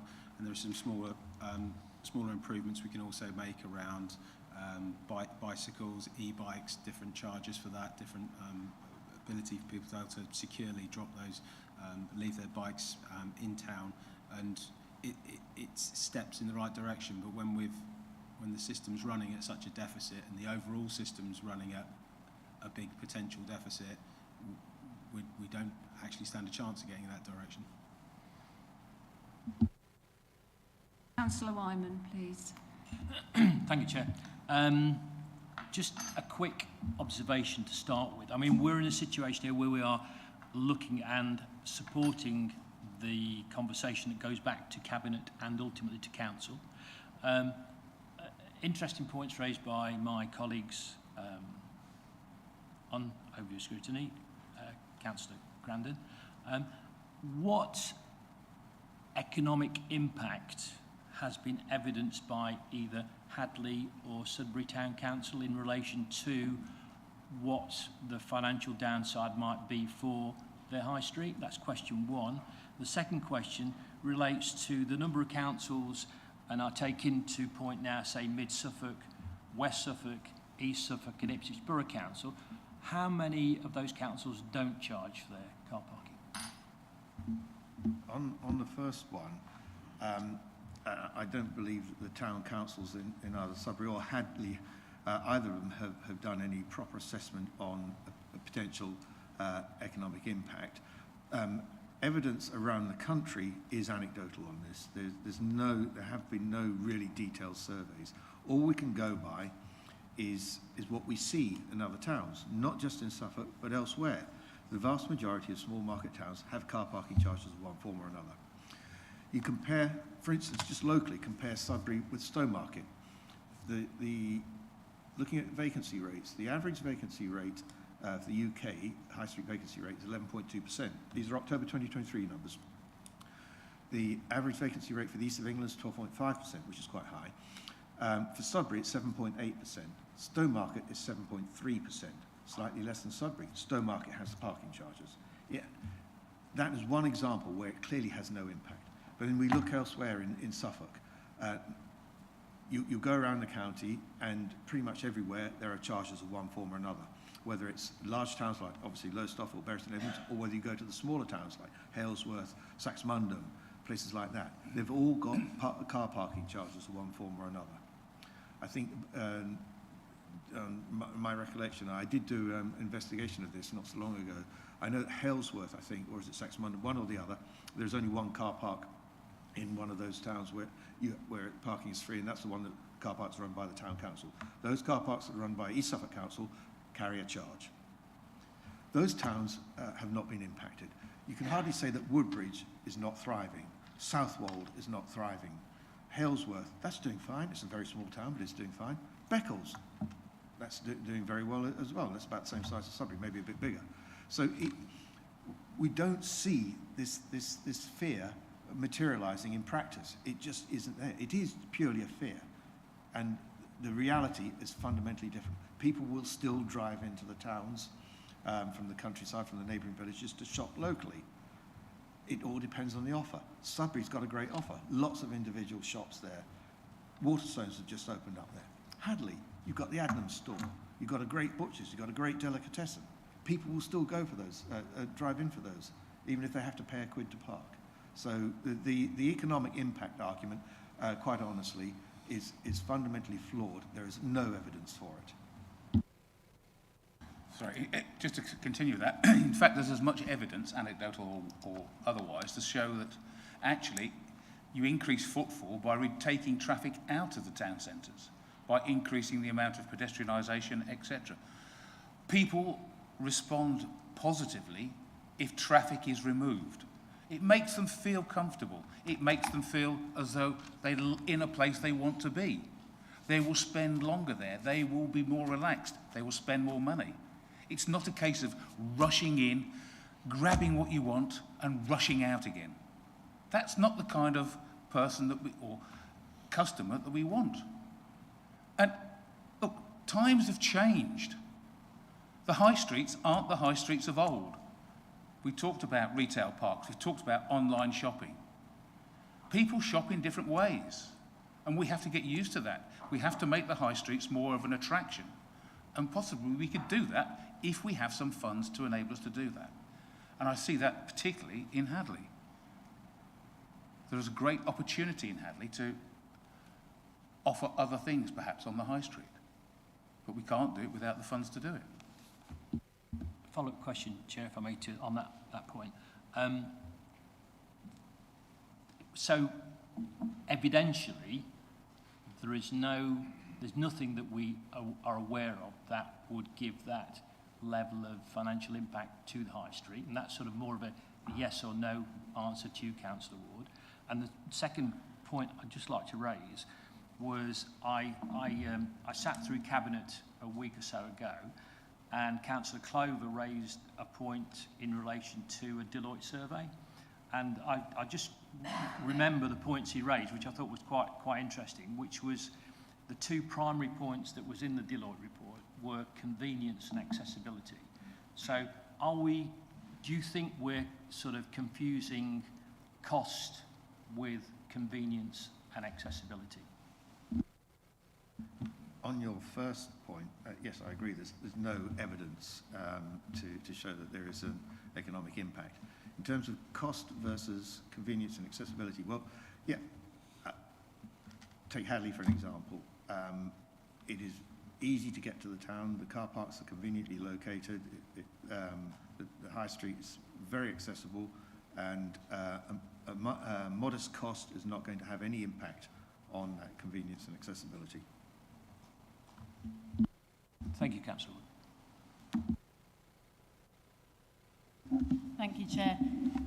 Following on from Councillor Grandin and Jameson's points about sustainable forms of transport, shifting to different transport, wouldn't it be better to have those alternatives in place before you start implementing charges, so that people have got something to use? What happens to the people who fall in the gap between the charges disappearing if they do, and the transport being there.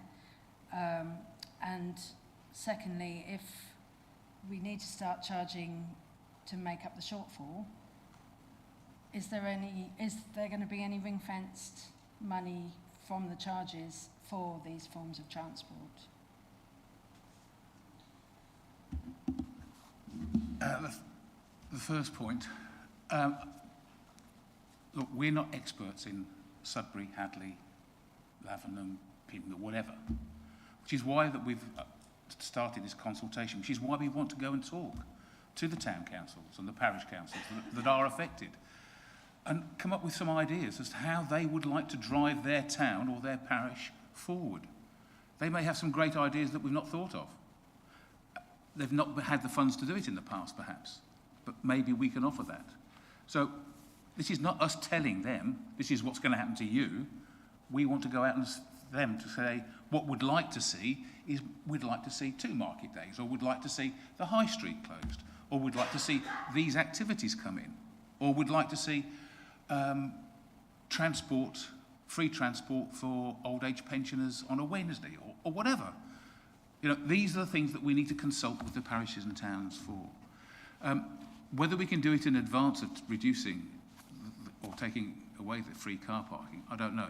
It's got to be financed, and you've heard we don't have funds readily available to invest, unfortunately, in these kinds of projects. I wish we did. Then yes, we could do that in advance. No, we don't have the funding available to do things in advance, unfortunately. In terms of ring fencing, well, that's a conversation we will have to have as part of that look at our medium-term financial situation and how we can budget for everything we want to do, the things we have to do, plus our aspirational stuff going forward.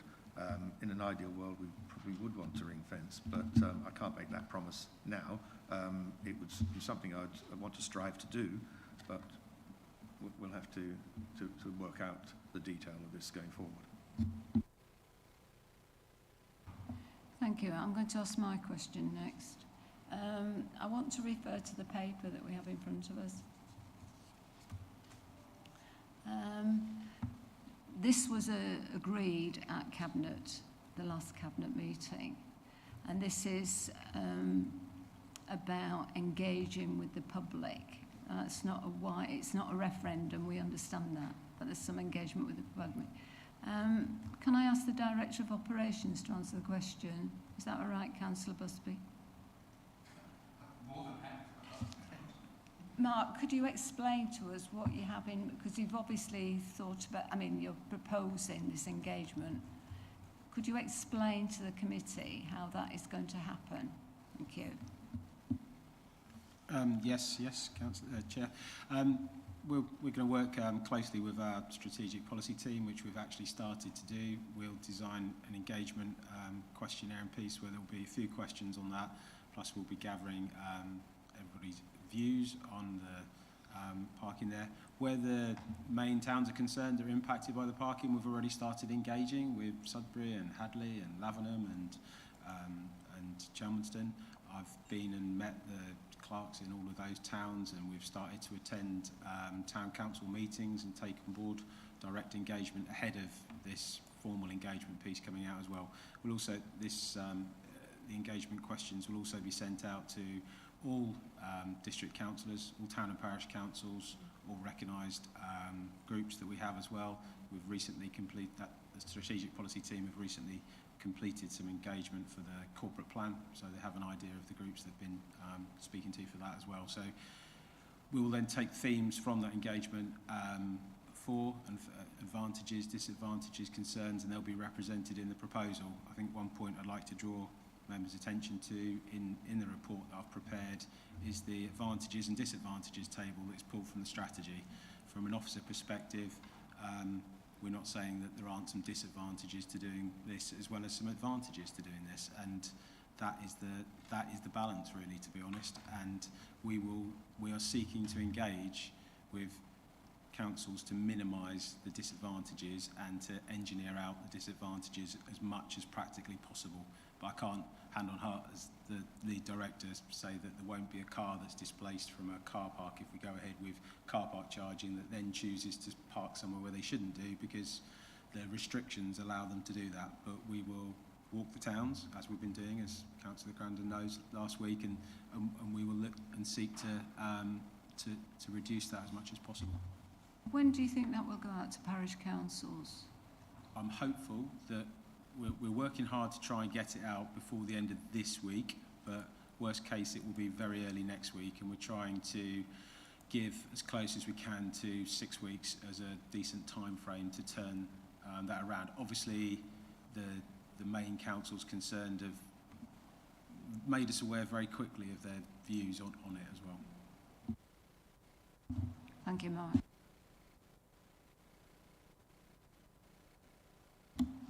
Thank you, Madam Chairman.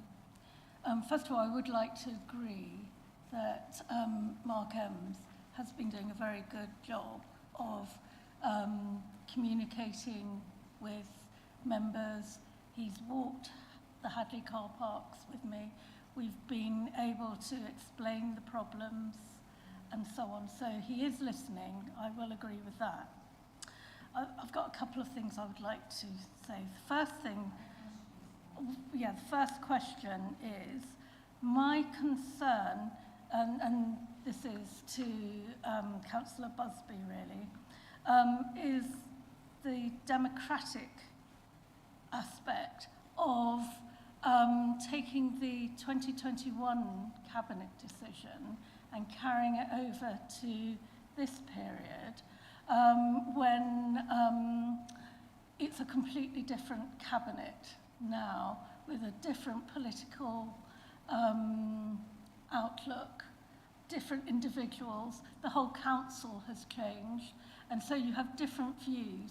The current Cabinet have not had the opportunity to make the decision. You're using the 2021 decision to,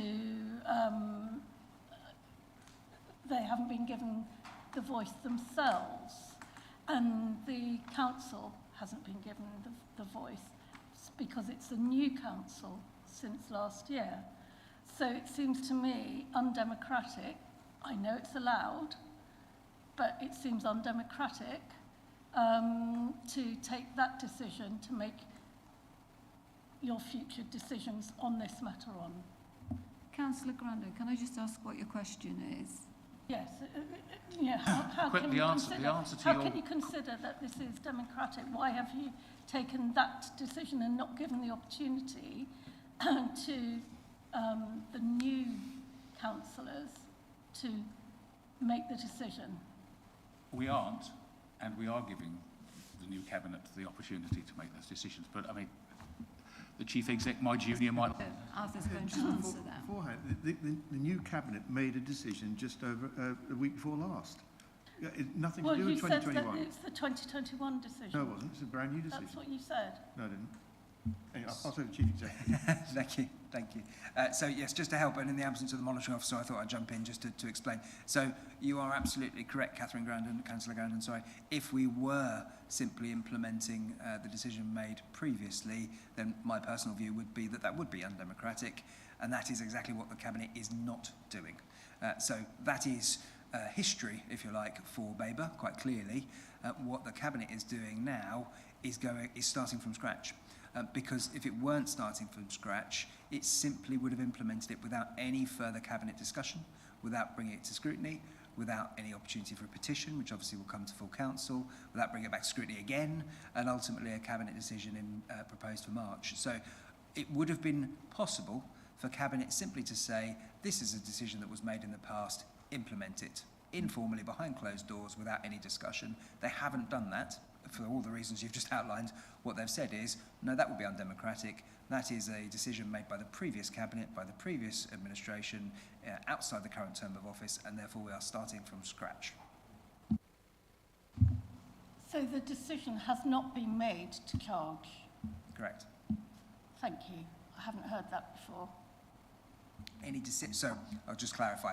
So you already charge within your car parks? Yes, for long term. And I know what was, I don't know what you meant, but just for clarity for anyone watching, so you already charge for your car parks. The decision whether to charge for the portion that is currently free has not been made. Otherwise, there'd be no point in carrying out the consultation that Mark M has just outlined. And any decision will only be made after it's come through back through this scrutiny committee and then on to Cabinet in March. So any decision at the moment is assumed to be made around about March. Thank you very much, Chief Executive, because that's the first time I've heard this. Thank you. Well, can I say that when you say it's undemocratic, we're going through an awful lot of work and effort to make sure that we get this right. It's not just about whether it's £1 or £1.50 or whether it's free for whatever. There's a whole host of other things that are affected by this, and we are spending a lot of time, effort and money to make sure that we do get it right this time, or as right as we can get it. So I think we're making it as democratic as we possibly can. Is it a question? Yes. So what I had just heard from the Chief Executive is that the decision had not been made to charge. So I had, that was the first time I had understood that to be the case. So can I ask you, Councillor Busby, you seem to be saying the discussion and the consultation is on how we are going to charge, not whether we are going to charge. Could you tell me whether that's right? Because that doesn't seem to be what we should be. If the decision hasn't been made yet to charge, is the consultation going to be on how we are going to charge or whether we are going to charge? It's kind of both, really. It's costing us £400,000 a year at the moment. Well, the question is whether we're going to charge or how we're going to charge. And that has not been decided yet, because that's why we're out for consultation. It may be that in one area we decide that there's a certain way of charging, and in a different town there's another way of charging, or it might vary by car park, it might vary by day and time. It might not happen at all. In some areas we might have a free period. I don't know. This is why we want to talk to the towns, to find out what is important. But if the towns come forward with a blanket, we don't want any car parking charges, increasing in car parking charges, then somebody's going to have to come forward and tell us how we're going to find an additional £400,000 or £500,000 to fix the hole in the budget. It's very easy to ask a question, do you agree with free car parking? 99.9% of the population will say yes. If you say, well, would you be prepared to give up and close all your leisure centres to enable that to happen? I bet the percentage would come down quite a bit. And if we had to reduce other services to enable us to keep subsidising car parking, again, the percentage would come down. But people haven't been asking those questions. It's a loaded question. Do you want free car parking? Well, yeah, of course we do. But not at the expense of everything else that we fund. You can't get free car parking for nothing. Councillor Busby. Thank you.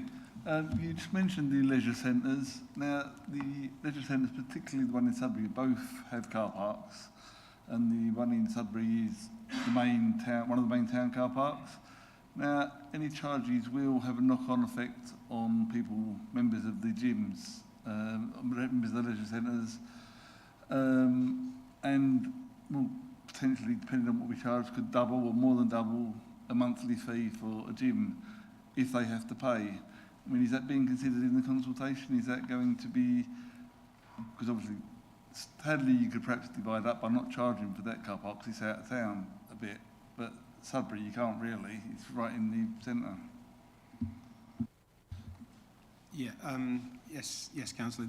There are a range of challenges, but yeah, certainly where leisure centres are concerned or where shops are concerned, where we lease their car park, then we already work arrangements in the same parking team in Mid-Suffolk where we refund those parking charges back to the customer effectively. So yes, that has been considered. We can go further than that. So if there's I'm aware in Sudbury in the Kingfisher Leisure Centre car park, for instance, there's a health screening trailer that parks there as well for the NHS. We can give out mobile tablets and to NHS staff in that trailer and allow them to enter car park registrations of their patients that are accessing that service so that they wouldn't get charged for the car parking while they're accessing that service.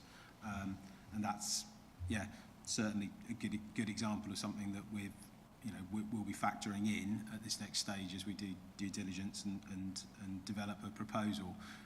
And we're also obviously going a lot further than that, we'd expect to be consulting and working with GP practices where they manage their own car parks and village halls where they're managing their car parks. And we do have options to either incorporate those car parks into the parking order and then enforce and allow them to issue out virtual permits, or we can put them in touch with enforcement as well, as is the case for a number of retailers who already enforce their own car parks and do that successfully. None of the challenges we're facing are unique to us, but we need to make sure we get the potential solutions, right to really minimise the disadvantages.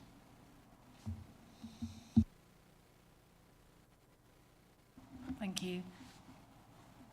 In the report, it talks about benchmarking on page 4 and 5, and Councillor Ward mentioned a couple of towns of a similar size, Beccles and Woodbridge, but there are other towns in the region that don't charge for car parking. I've got a list here, but it includes Diss, Wymondham, Swaffham, Ely. Have we looked at those places and seen their reasons for not charging and the way they go about why they choose not to charge? Yes, we have looked at some of those places, and we would look at those places as part of the review. A number of those towns, as you're right, they may have arrangements where they don't charge for the first hour and then they charge, and some towns don't charge at all. I think you find where they don't charge at all, there tends to be a correlation with the town council choosing to contribute towards the district council, and that is something that we've said is something that we're open to looking at as well, and that's why we really want to engage, to be honest. And also some of those towns that you mentioned there are going through a process at the moment of reviewing their current arrangements, as you'll be aware of as well. And whilst we're looking at the current picture, it's also with one eye on the future picture in terms of what's happening. But I can only really state the comments we've made in the report, really, about we're looking to bring in a modest tariff scheme as part of our proposal, and we don't want to set ourselves into competition. We do realise that, and we've got a number of local authorities around us that charge quite highly, to be honest, which could be deemed as being competition, really. Thank you. Have you looked into charges being introduced with some sort of resident permit system? Implementing resident permit zones is an option. It's something that we need cooperation from colleagues at the County Council to put in place in resident parking zones. And yes, that is something that we might look at if the demand is there, as a potential solution to solve parking that might be displaced, or nuisance parking, or problems we've got at the moment. The County Council tends to want to consider a wide area and quite a large zone when it does this, and there is quite a high cost to those sort of type schemes. One would think they'd be a lot cheaper than they actually are, but we're just putting stuff in on street, the surveys, etc., that goes with it can be quite expensive. The other thing,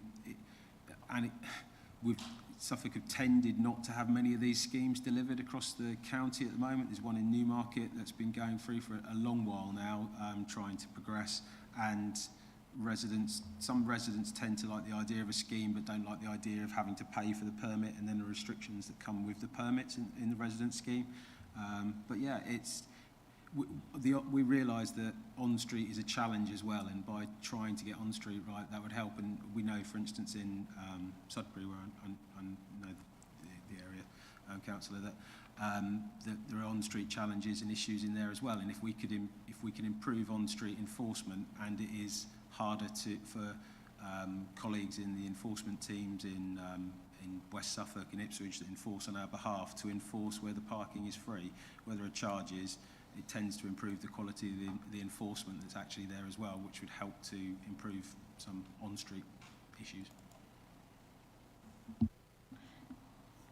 If I may, Chair, could you tell us a bit more how the zone thing works in Newmarket? Yeah. I would not specifically about Newmarket, but I know residence parking zones, you tend to look at an area, look at the current restrictions, look at where there are problems. You go through an informal and then a formal interview, informal and formal survey process. You set success criteria in the surveys in order to move it on to the next stage. Yeah, and that can involve a series of lines, signs, physical restrictions, or put in place on the streets to control parking, with permits being issued out in a zone using the My Permit system or manually to issue the permits out, really.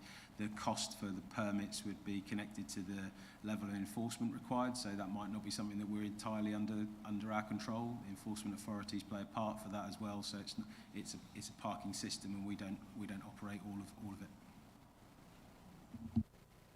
Yeah, I think residents parking, I think it's seen like a golden ticket to solve a problem, and it tends not to be. I mean, one of the reasons is that you might find that there's a cul-de-sac where there's 50 houses and you think, well, there's 50 cars. But there might only be 20 spaces for people to park. So the 50 people apply for a residence permit. There's no guarantee that they're going to get a space. And then there's the people that are out all day. They don't care whether people come and park in their close during the day. But there are people that are in all day and don't want people parking. But then they get the visitors. So it's not easy to design a resident parking system that suits all of the residents. It isn't. It's very difficult. I've been involved in one in Pinewood and it was a nightmare. The thing that going back to something else, given that this is such an important topic for Sudbury and Hadley, particularly Sudbury, I'm really surprised that the town council don't come up with a solution to make sure that they can keep it. If it's the most important thing for the town, if it's the number one thing that keeps the town alive, why isn't the town council saying, we'll take on that responsibility, it's our town, we want to make it the best, we'll take on that responsibility, rather than just abdicate it to a district council where everybody pays? That's the biggest surprise. Councillor Grandin, you had another question. Thank you. In Hadley, we've been carrying out a survey of every retail and hospitality business in the High Street and just off the High Street. And we've also been surveying users of the car parks. One of the things that has come up is we've also surveyed the market traders. They're particularly worried and would like free parking to continue on Friday mornings, and Saturday mornings are the most busy times in Hadley. So that's one question. My second question is, currently, from midday on Saturday till, I can't remember what time in the morning on Monday, there are no parking restrictions at all. You don't even need a free ticket. Would that continue in Hadley? So that's two questions there. Yes, sorry, just to answer that. That's something we'll want to discuss as part of the engagement. I think any changes that are sort of suggested, and what you're referring to, I think there is sort of concessions for markets, for end of certain day where it might be cheaper after a certain time or free of charge after a certain time. We'll look at as part of any proposal and choose what to bring forward. At this stage, we haven't done the piece of work to model the costs and model the costs going forward. We've just stated what the budget costs are effectively at the moment. They won't necessarily be the actual costs going forward, and we need to complete the income modelling as well. And we need to factor in what we're going to need to achieve our car parking strategy and what we need to do to invest in the car park. So there's quite a bit of work still that needs to be done there. And yeah, we'll take on board any findings and any evidence from, I know councillor and other district councillors are carrying out some survey work, and separately to that we're also engaging with Hadley Town Council, and we're doing that and looking at their feedback that they're giving us as well. So yeah, all of that will be brought into the proposal, but we do need to have a mind on what's fair. And we haven't mentioned Lavenham too much as yet, I'm conscious of as well, and we're engaging with Lavenham Town Council, who've already given us their outline views on this as well. Could I, thank you. Are you aware that every business that we have surveyed has said, and I will say more of this when we come to debate, but every business feels that the losing free parking, 3 hours free parking, will damage their business. Most of those businesses are local people who own the businesses and who work in them.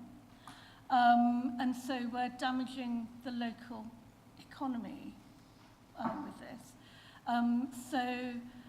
And are you aware also that a lot of the people that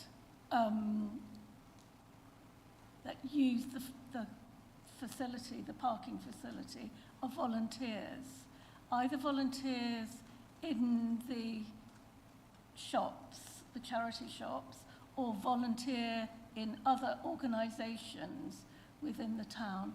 How are you going to deal with people who volunteer their time? Because then it'll end up costing them to volunteer. You know, we have lots in the centre of the town. We have places like at the Ansource Centre where people work with the dementia organisations. There's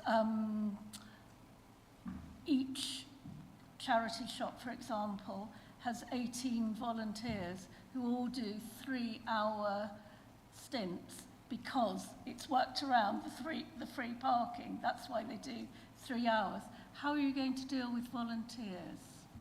Well, I think as councillors are aware at the moment, funding for the voluntary sector is sort of under pressure in general. So if there's less funding in the system, full stop, then the whole voluntary sector is going to find they're under pressure. And there's 23 out of 29 councils in the Eastern region have no form of charging at all. So this is not a unique issue to Hadley at all with this happening. And we will look and consider whether there's anything that can be done. But of course, whilst we're trying to solve one problem in terms of removing a deficit, if at the same time we're giving over concessions and subsidies, then it's reducing the ability to sort of solve that problem. And in terms of evidence, then yeah, we will be, as part of the engagement process, looking at the evidence that you're going to be providing and the survey results and the methodology behind that, and we'll be happy to look and consider that. Yes, because while I was talking to the manager of each, who was explaining to me about this, he's worried about losing his volunteers.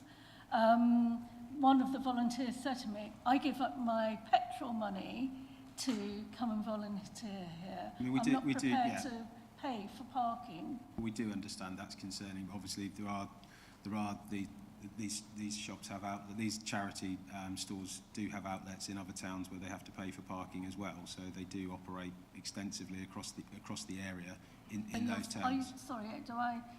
Are you saying they will have to pay for their parking? I'm not saying anything at the moment, but I'm just saying I'm giving an answer to the question that other towns where you have to pay for parking, there are people still work in charity shops in other towns, so it's not a unique problem to Hadley, is all I'm saying. But we'll take on board any evidence and look at that as part of the engagement and our proposals. Thank you. Councillor Smith. Thank you. You explained about the possibility of parking permits for residential zones, for on-street parking. would there be any possibility of parking permits for residents? You know, if you're a Babergh resident, you could park in a Babergh car park for whatever it is, 50 quid a year. That's one question. Secondly, are you proactively consulting with the supermarkets such as Waitrose, Morrison's, Aldi in Sudbury that have car parks that are currently free and will be impacted by any charges that may be brought in? So the first question, yeah, we currently offer season tickets. They're heavily subsidised, and you know, part of these proposals will be reviewing the tariffs on season tickets, but they are available, and they're available virtually online as well. And yes, we will make engagement with the supermarkets, although I must say, like the previously answered questions, they're not unique problems to Sudbury. In terms of the supermarkets, they already have enforcement, but clearly there would be some migration from a free car parking option into a 2-hour free car park in Waitrose, and that may impact the Waitrose store making their own commercial choices about whether to change the level of stay or the ANPR arrangements that they have in place on their enforcement, which we can't do at the moment. Thank you, Mark. Councillor Jameson, but I'm going to make this the last question. Considering this is an information bulletin for noting, if you ask the last question, Okay. we will go into debate. Thank you. In regards to the consultation, now obviously people over in Pinewood, Peninsula, they're more likely to go to places like Ipswich, even Felixstowe, Woodbridge, than Sudbury or Hadley, where they probably have to pay for charges anyway. So they're going to have less interest in whether you charge in Sudbury and Hadley than perhaps someone in Boxford or Great Wallingfield. So are you going to weigh the responses you get back on, or take into account where the responses are coming from and their potential interest? The main part of the engagement process is to solicit detail that will help to design the proposal, as opposed to draw out a referendum based on the number of respondents. Yeah, because clearly a split of district councils, of parish councils, of different groups that could come forward might not weight like that. So it's not our intention to be producing bar graphs for this and for that, saying on this. This is really about engaging the process, engagement to inform the proposals, to engineer out the disadvantages, and we understand there's a democratic process around making the choice and decision about any proposal that's been brought forward. And as officers, we've been asked to bring a proposal forward, and some options have been discounted on the 9th of Jan at that stage as well. And we'll bring forward options in our proposal. Thank you. Councillor Ward. Yeah, just further to that, residents in the whole district, whether they live in Glenford in the west, or Sudbury, or Hadley, or Lavenham, or way over to Shotley in the east, all our residents are council taxpayers. They all benefit from the services we provide. They all therefore have an equal interest in this decision because it affects our budget. So we will be just as interested in Pinewood's responses as we are in Cornard's responses. Thank you. Thank you, Councillor Ward. Committee.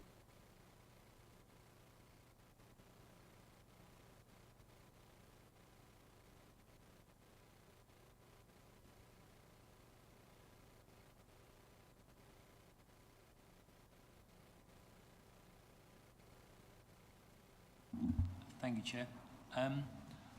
Before I sort of go into the debate element of what I'd like to say, I think I have a responsibility as a committee vice chair to support the chair's initial comment in relation to our independence and impartiality.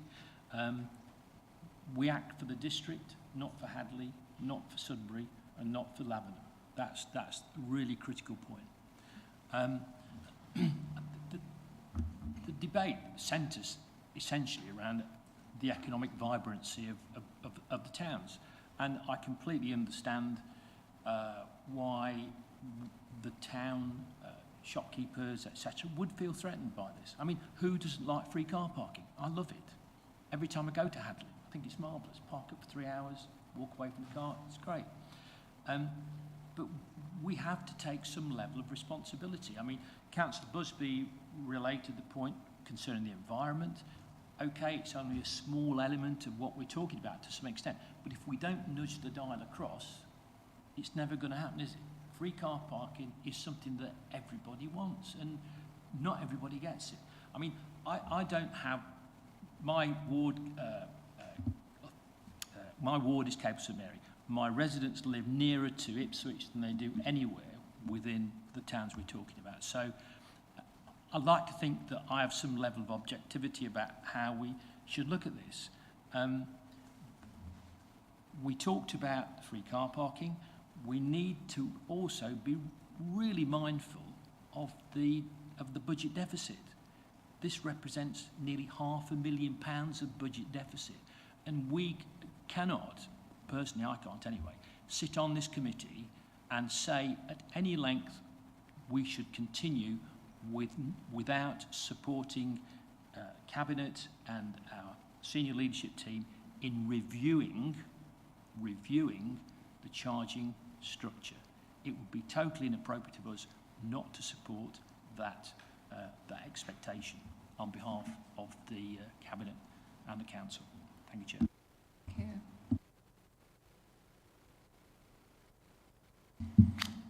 Thank you. Yeah, I do think back in 2021, I think it was when we last did this, one of the big complaints is that we didn't engage with the town's councils. So I do think this paper demonstrating that we're going out and actually engaging with the residents and the town councils, parish councils, is a good thing, and it's a key that we're doing this.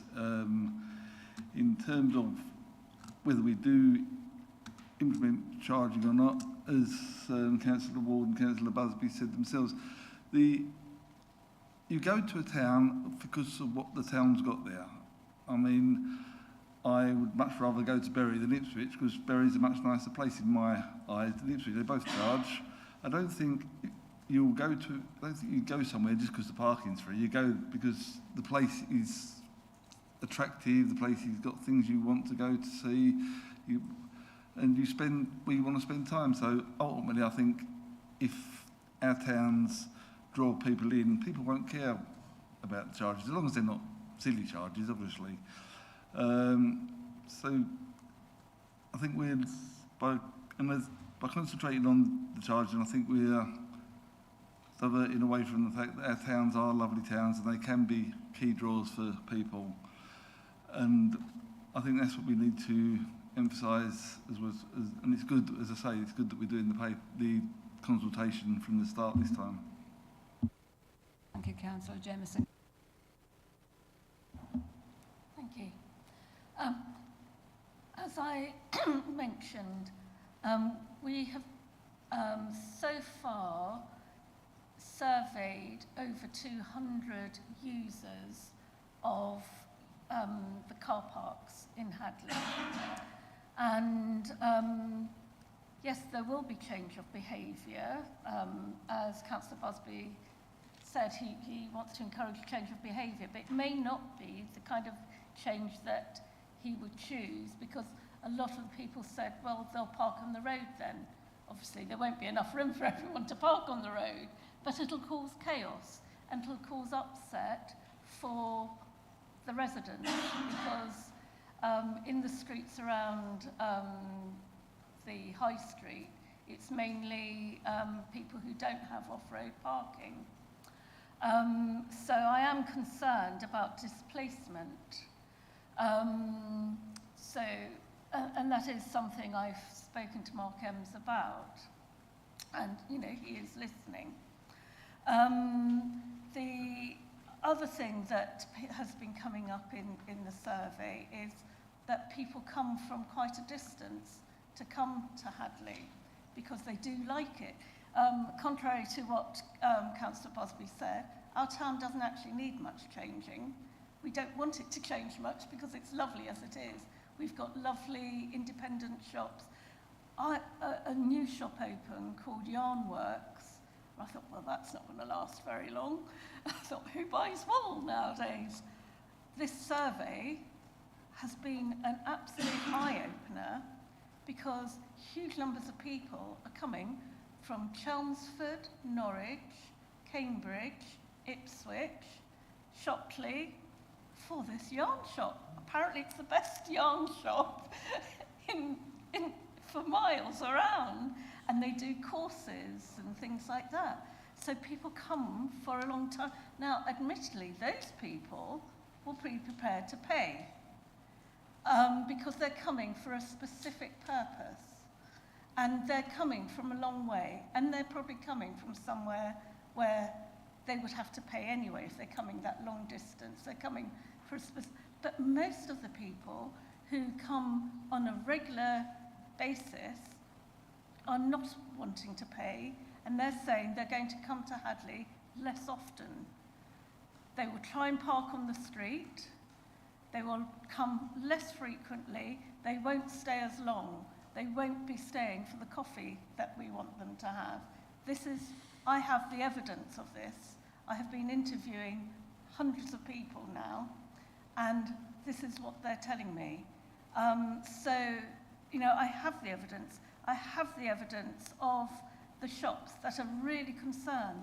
They say we can't afford to lose people because we need you know, a few shoppers' difference can make a difference to the success or otherwise of their business.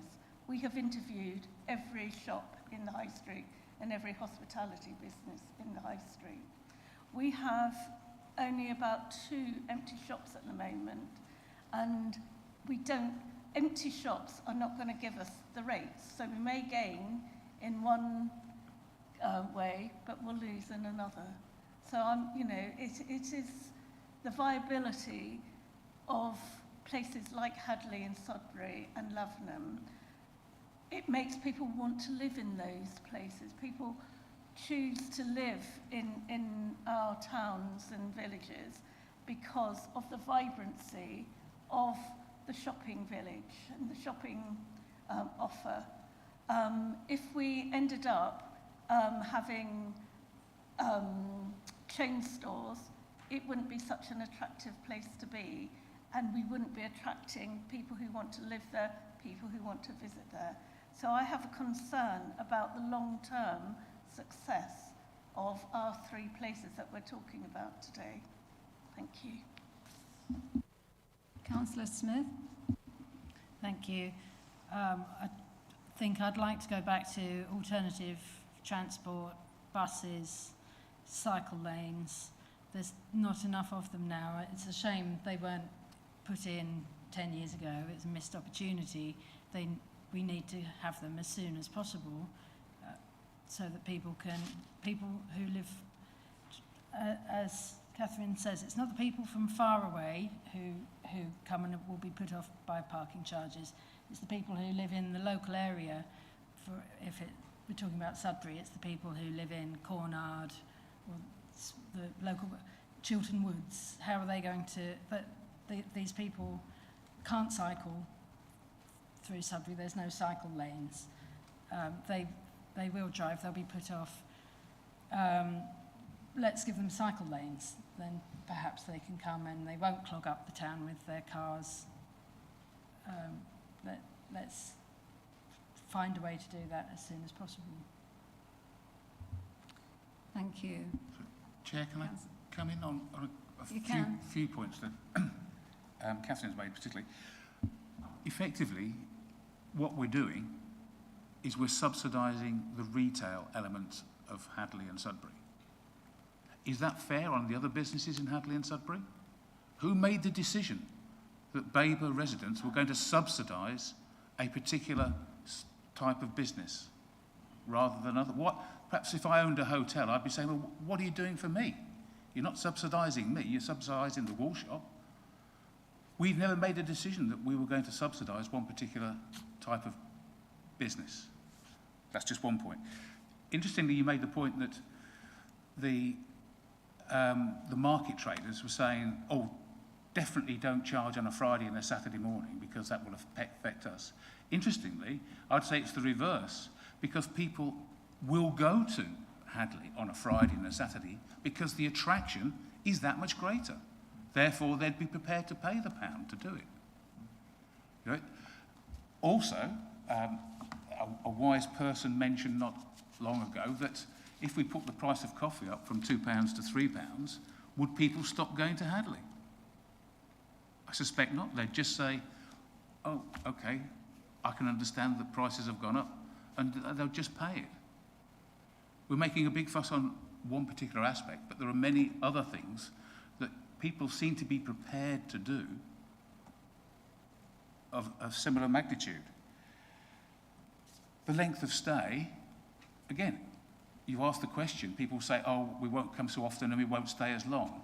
Well, if we said that it's I don't know, £1 for a minute or £1 for 3 hours, why wouldn't you stay for as long as 3 hours? You wouldn't rush out after 2 minutes, would you? You'd stay. You think, oh, well, I've got 3 hours, just the same as they have under free parking. So they'd still stay the 3 hours, and maybe they'd feel more obliged to make best use of it because they'd paid for the parking. Things have changed. We've now got electric bikes. How many people have electric bikes that can now come into town with those, things like that? You know, we're looking at an economy that's evolving. We're not trying to solve a problem or create an environment of 20 years ago. We're trying to move it forward to what the current situation is. And we have to change with the times. Councillor Ward. A last comment. The arguments about the businesses and the users of the car park. Businesses in Stowmarket, in Woodbridge, they don't have these concerns. The people who live in Stowmarket, Woodbridge and wherever, they still go into those towns and shop. They'll pay £1 or £1.50 or whatever. Yes, they'll answer a survey in a certain way, but in practice, they'll behave fundamentally differently when push comes to shove. So I just do not understand why Hadley and Sudbury are unique amongst market towns, not just in Suffolk or East Anglia, but in the whole country. Why are they so different? That the behaviour of people will be different, that the business concerns are any different from anywhere else. They're just the same as other places. And other places still thrive. Honestly, we're talking about, we'll be going out and we'll be coming up with a solution that suits each of those 3 locations. But ultimately, we have to do this. It's not a question of yes or no, it's a question of how we do it. Thank you. I'm going to bring the debate to a close. Actually, the only comment I would say to members that this paper is advising us of what's happening next. As a committee, once decisions have been made, it will come back to overview and scrutiny. And I think we've got to accept today, this is the paper in front of us that Mark, and I need to congratulate Mark because he did this very comprehensive paper for us, Mark, which was really helpful. But we're at the start of this discussion. So I know how strongly everybody feels, but there will be other places for you to raise your concerns. But I think today I'm going to bring the debate to a close. And I want to thank you for your contribution. This report is for noting only. Thank you. Can I just thank the officers and both our councillors for coming today. And I'm going to continue with the agenda. Thank you. So we get to agenda item number 9, the forthcoming BOS 23/07 forthcoming decisions list. Are there any comments on that from any members?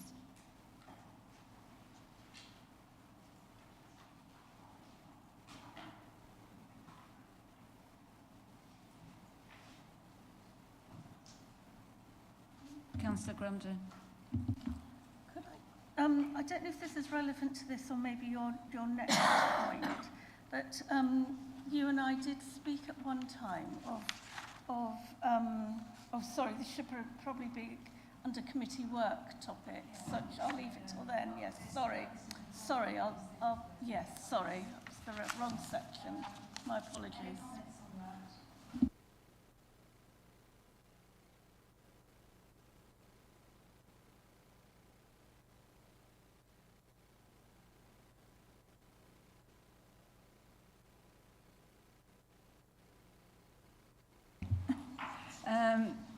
Item 10 is about the overview and scrutiny action tracker. Somebody that was on overview and scrutiny a year ago, I mean, I think the tracker is been a good addition for the committee to take note of what's happening. Have we got any comments on the tracker as it's in your agenda pack? No? There's still items actually that have not been completed, but that is for a discussion elsewhere. So that's for noting, Beth, okay. The work plan, now that's what you were talking about, wasn't it? So that's item 11, BOS 23/09, Babergh Overview and Scrutiny Work Plan. Did you want to make a comment, Councillor Brandon? Yes, sorry about that earlier. Yes, you and I did mention or discuss at one stage possibly looking at the idea of how the changes to the telephone system might affect, in particular, the elderly people in our district. So, for example, you know, whether it would affect their pendant alarms, all that kind of thing. I wondered if that might be something we might want to discuss about whether it's relevant to do or not. Can I just ask other members how they... I mean, personally, I've had my phone changed, my landline, but we did have a situation on Shotley where, because of the landline being disrupted, that we had residents with pendant alarms and they were actually at risk. And Councillor Grandon and I did discuss this. Would we be happy to sort of put that under review? Would be, because it's going to affect everybody, isn't it? I don't know what it is. Well, landlines being rerouted into... Councillor Jameson, you're the whiz kid on... You're the computer expert, aren't you? I work for the company you're talking about. They're taking... You're having your phone transferred from your socket on the wall to your router, which has happened to me. Yeah. And that does affect these pendant alarms. As far as I'm aware, it's been sort of being delayed because of government concerns about dependent alarms and such like. I mean, it's... The rollout of it has been delayed as far as I'm aware by BT. Oh, right, so maybe there's nothing to discuss then. Well, some of us, it's happened to us. I mean, it affected my phone, quite honestly. I won't tell you what else, because this is a public meeting. I won't tell you what else it disrupted. And there was no actually discussion. I won't say who the supplier was, but there was no discussion by the supplier. So what were we hoping to get out of if we discuss it, what we... No, I think we're looking at, I think what Councillor Grandon and I were discussing, forget about the rerouting of but the fact that telephone lines in themselves, so they could be disrupted by anything, you know, a tractor sort of pulling them down or something. We were concerned about the vulnerability, weren't we? So are we agreed to put it on the list for review and then we can have a look at it? We need to explore it, don't we, whether it's a problem or not. I mean, it's not a solely Babergh issue, obviously. So...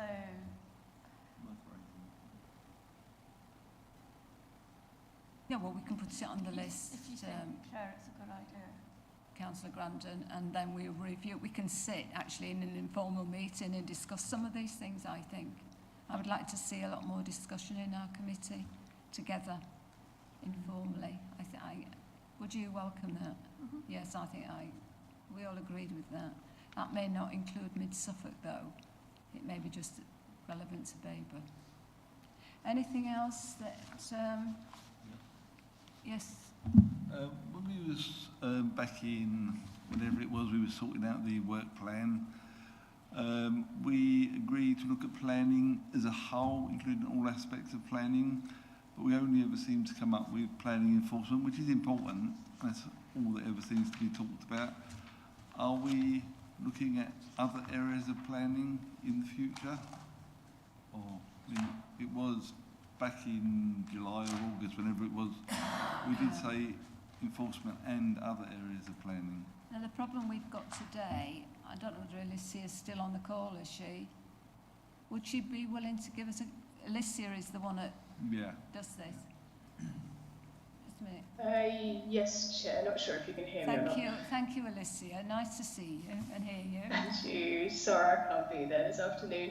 In terms of that item, Councillor Jameson, we will be hopefully looking a bit more at planning as a whole. I do appreciate that I have put that down in the work plans as just planning enforcement, but it will take a bit of a wider scope. We've not yet discussed this at Chair's briefing. It is coming up at the next briefing, which is next week, so we'll have several meetings with between myself, the chairs, and Tom Barker and relevant officers to get that fleshed out. So if you have specific items that you want us to raise and talk about in that briefing, you're welcome to let me know or let Councillor McLaren know as the chair, and we'll take those forward. Okay, thanks. Does that answer your question, Councillor? Yeah, thanks. Jameson. Thanks, Alicia. Councillor Grandon, you had another Thank you, item? I know this may not be popular with everyone, but we also talked about the impact of working from home and whether doing a sort of comparison of before COVID and since then, and on, I don't know, delivery, phone answering, however you decide to scope it. And while, I understand it is a tricky one to do in the way that we operate, I think it is something that we need to examine, and it might be a practical thing to do, because it may be that we can work, may not be needed, but maybe that we can work out better or different ways of working if needed, or it may be working absolutely beautifully. That's what maybe we should be looking at.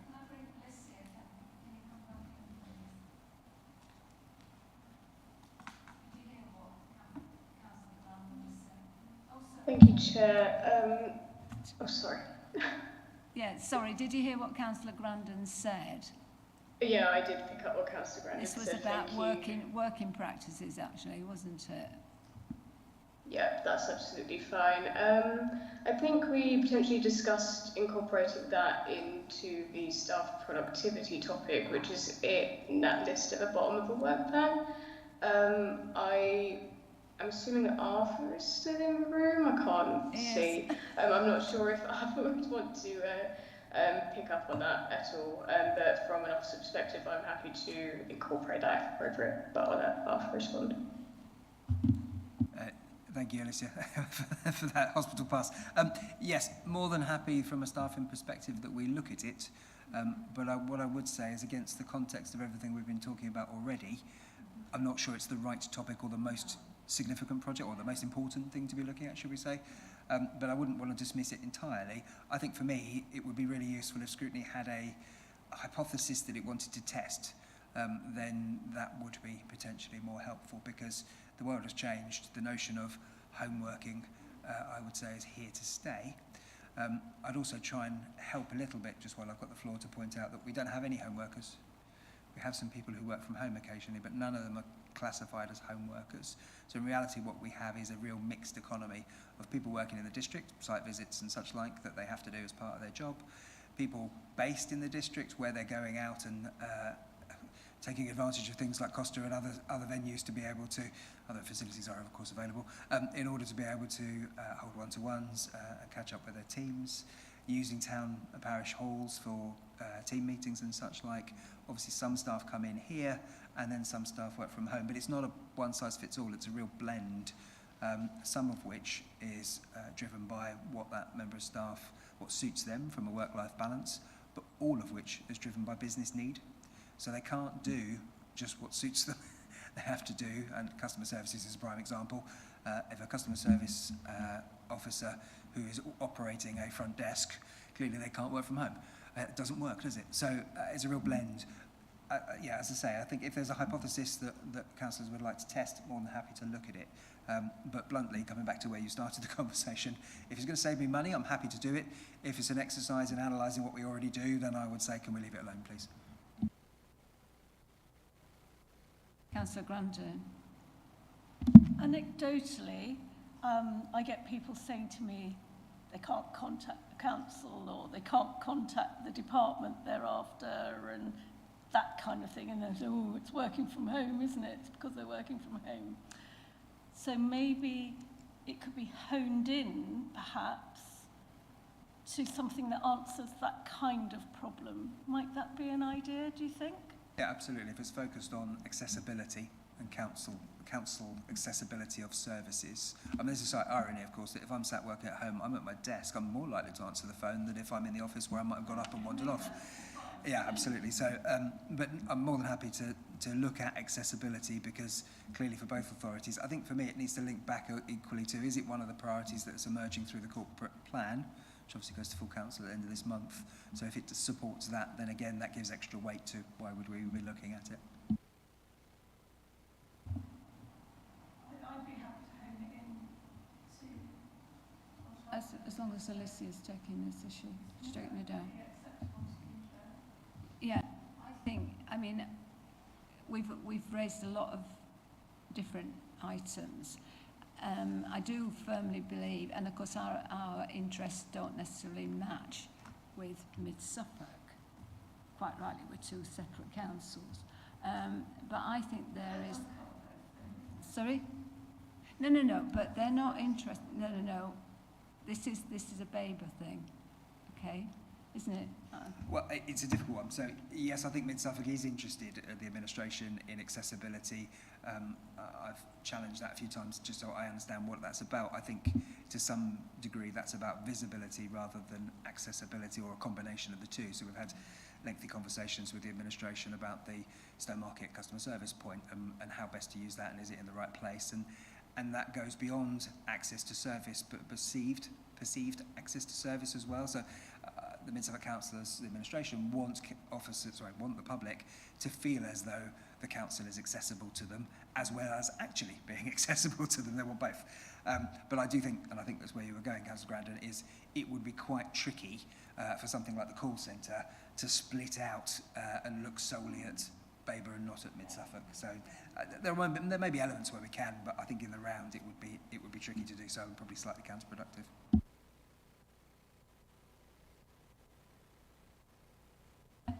Alicia, you want to come in? Yes, if that's all okay, Chair. I just wanted to pick up on the points that Councillor Grandin's making in terms of members of the public having access to our services. It might be beneficial to note that we do have an item coming up to the next committee on this sort of topic about how members of the public can access our services online, through the phone, through face-to-face. Sam Lake, who's corporate manager for customer services, is going to be bringing that item to the next committee. So hopefully some of those issues will be addressed then. If there's more specific issues coming out of that item which you want to carry forward, we can bring that to a future committee if needed. Councillor Grandin, I'm going to... Just on, the last comment, because I am going to bring the meeting to a close. So Lucy was just saying the how. Could I then add to that the sort of efficiency? You know, is it working? Not just they can do it this way, but is it working then, and is it being dealt with efficiently and quickly or whatever? that kind of thing as well then, not just the, you can do it this way, but is it working it as we says to review how they're engaging with and rating different service areas. Rating cover it? I don't know.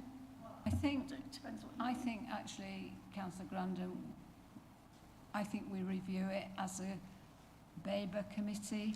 At a later date, we can have an informal meeting. Sometimes by being joint sort of restricts us, doesn't it, in what we discuss. I think I want to bring the meeting to a close. It's 5 o'clock, and I think we've had a good chance to discuss everything that is concerning us. And so, if with your agreement, I am going to close the meeting. But Councillor Grandin, Alistair and Beth are taking the note, and we will revisit those things that you've raised as a concern. So can I thank our monitoring officer today, Arthur, and thank you to Tom, who stayed all the way through, and for Henriette and Mandy, and especially Beth. Just want to thank them for the support they've given the committee and everything that's gone on today. So I am now going to close the meeting. The next joint overview and scrutiny committee will be held on Monday the 19th of February at 9:30 a.m. Thank you very much.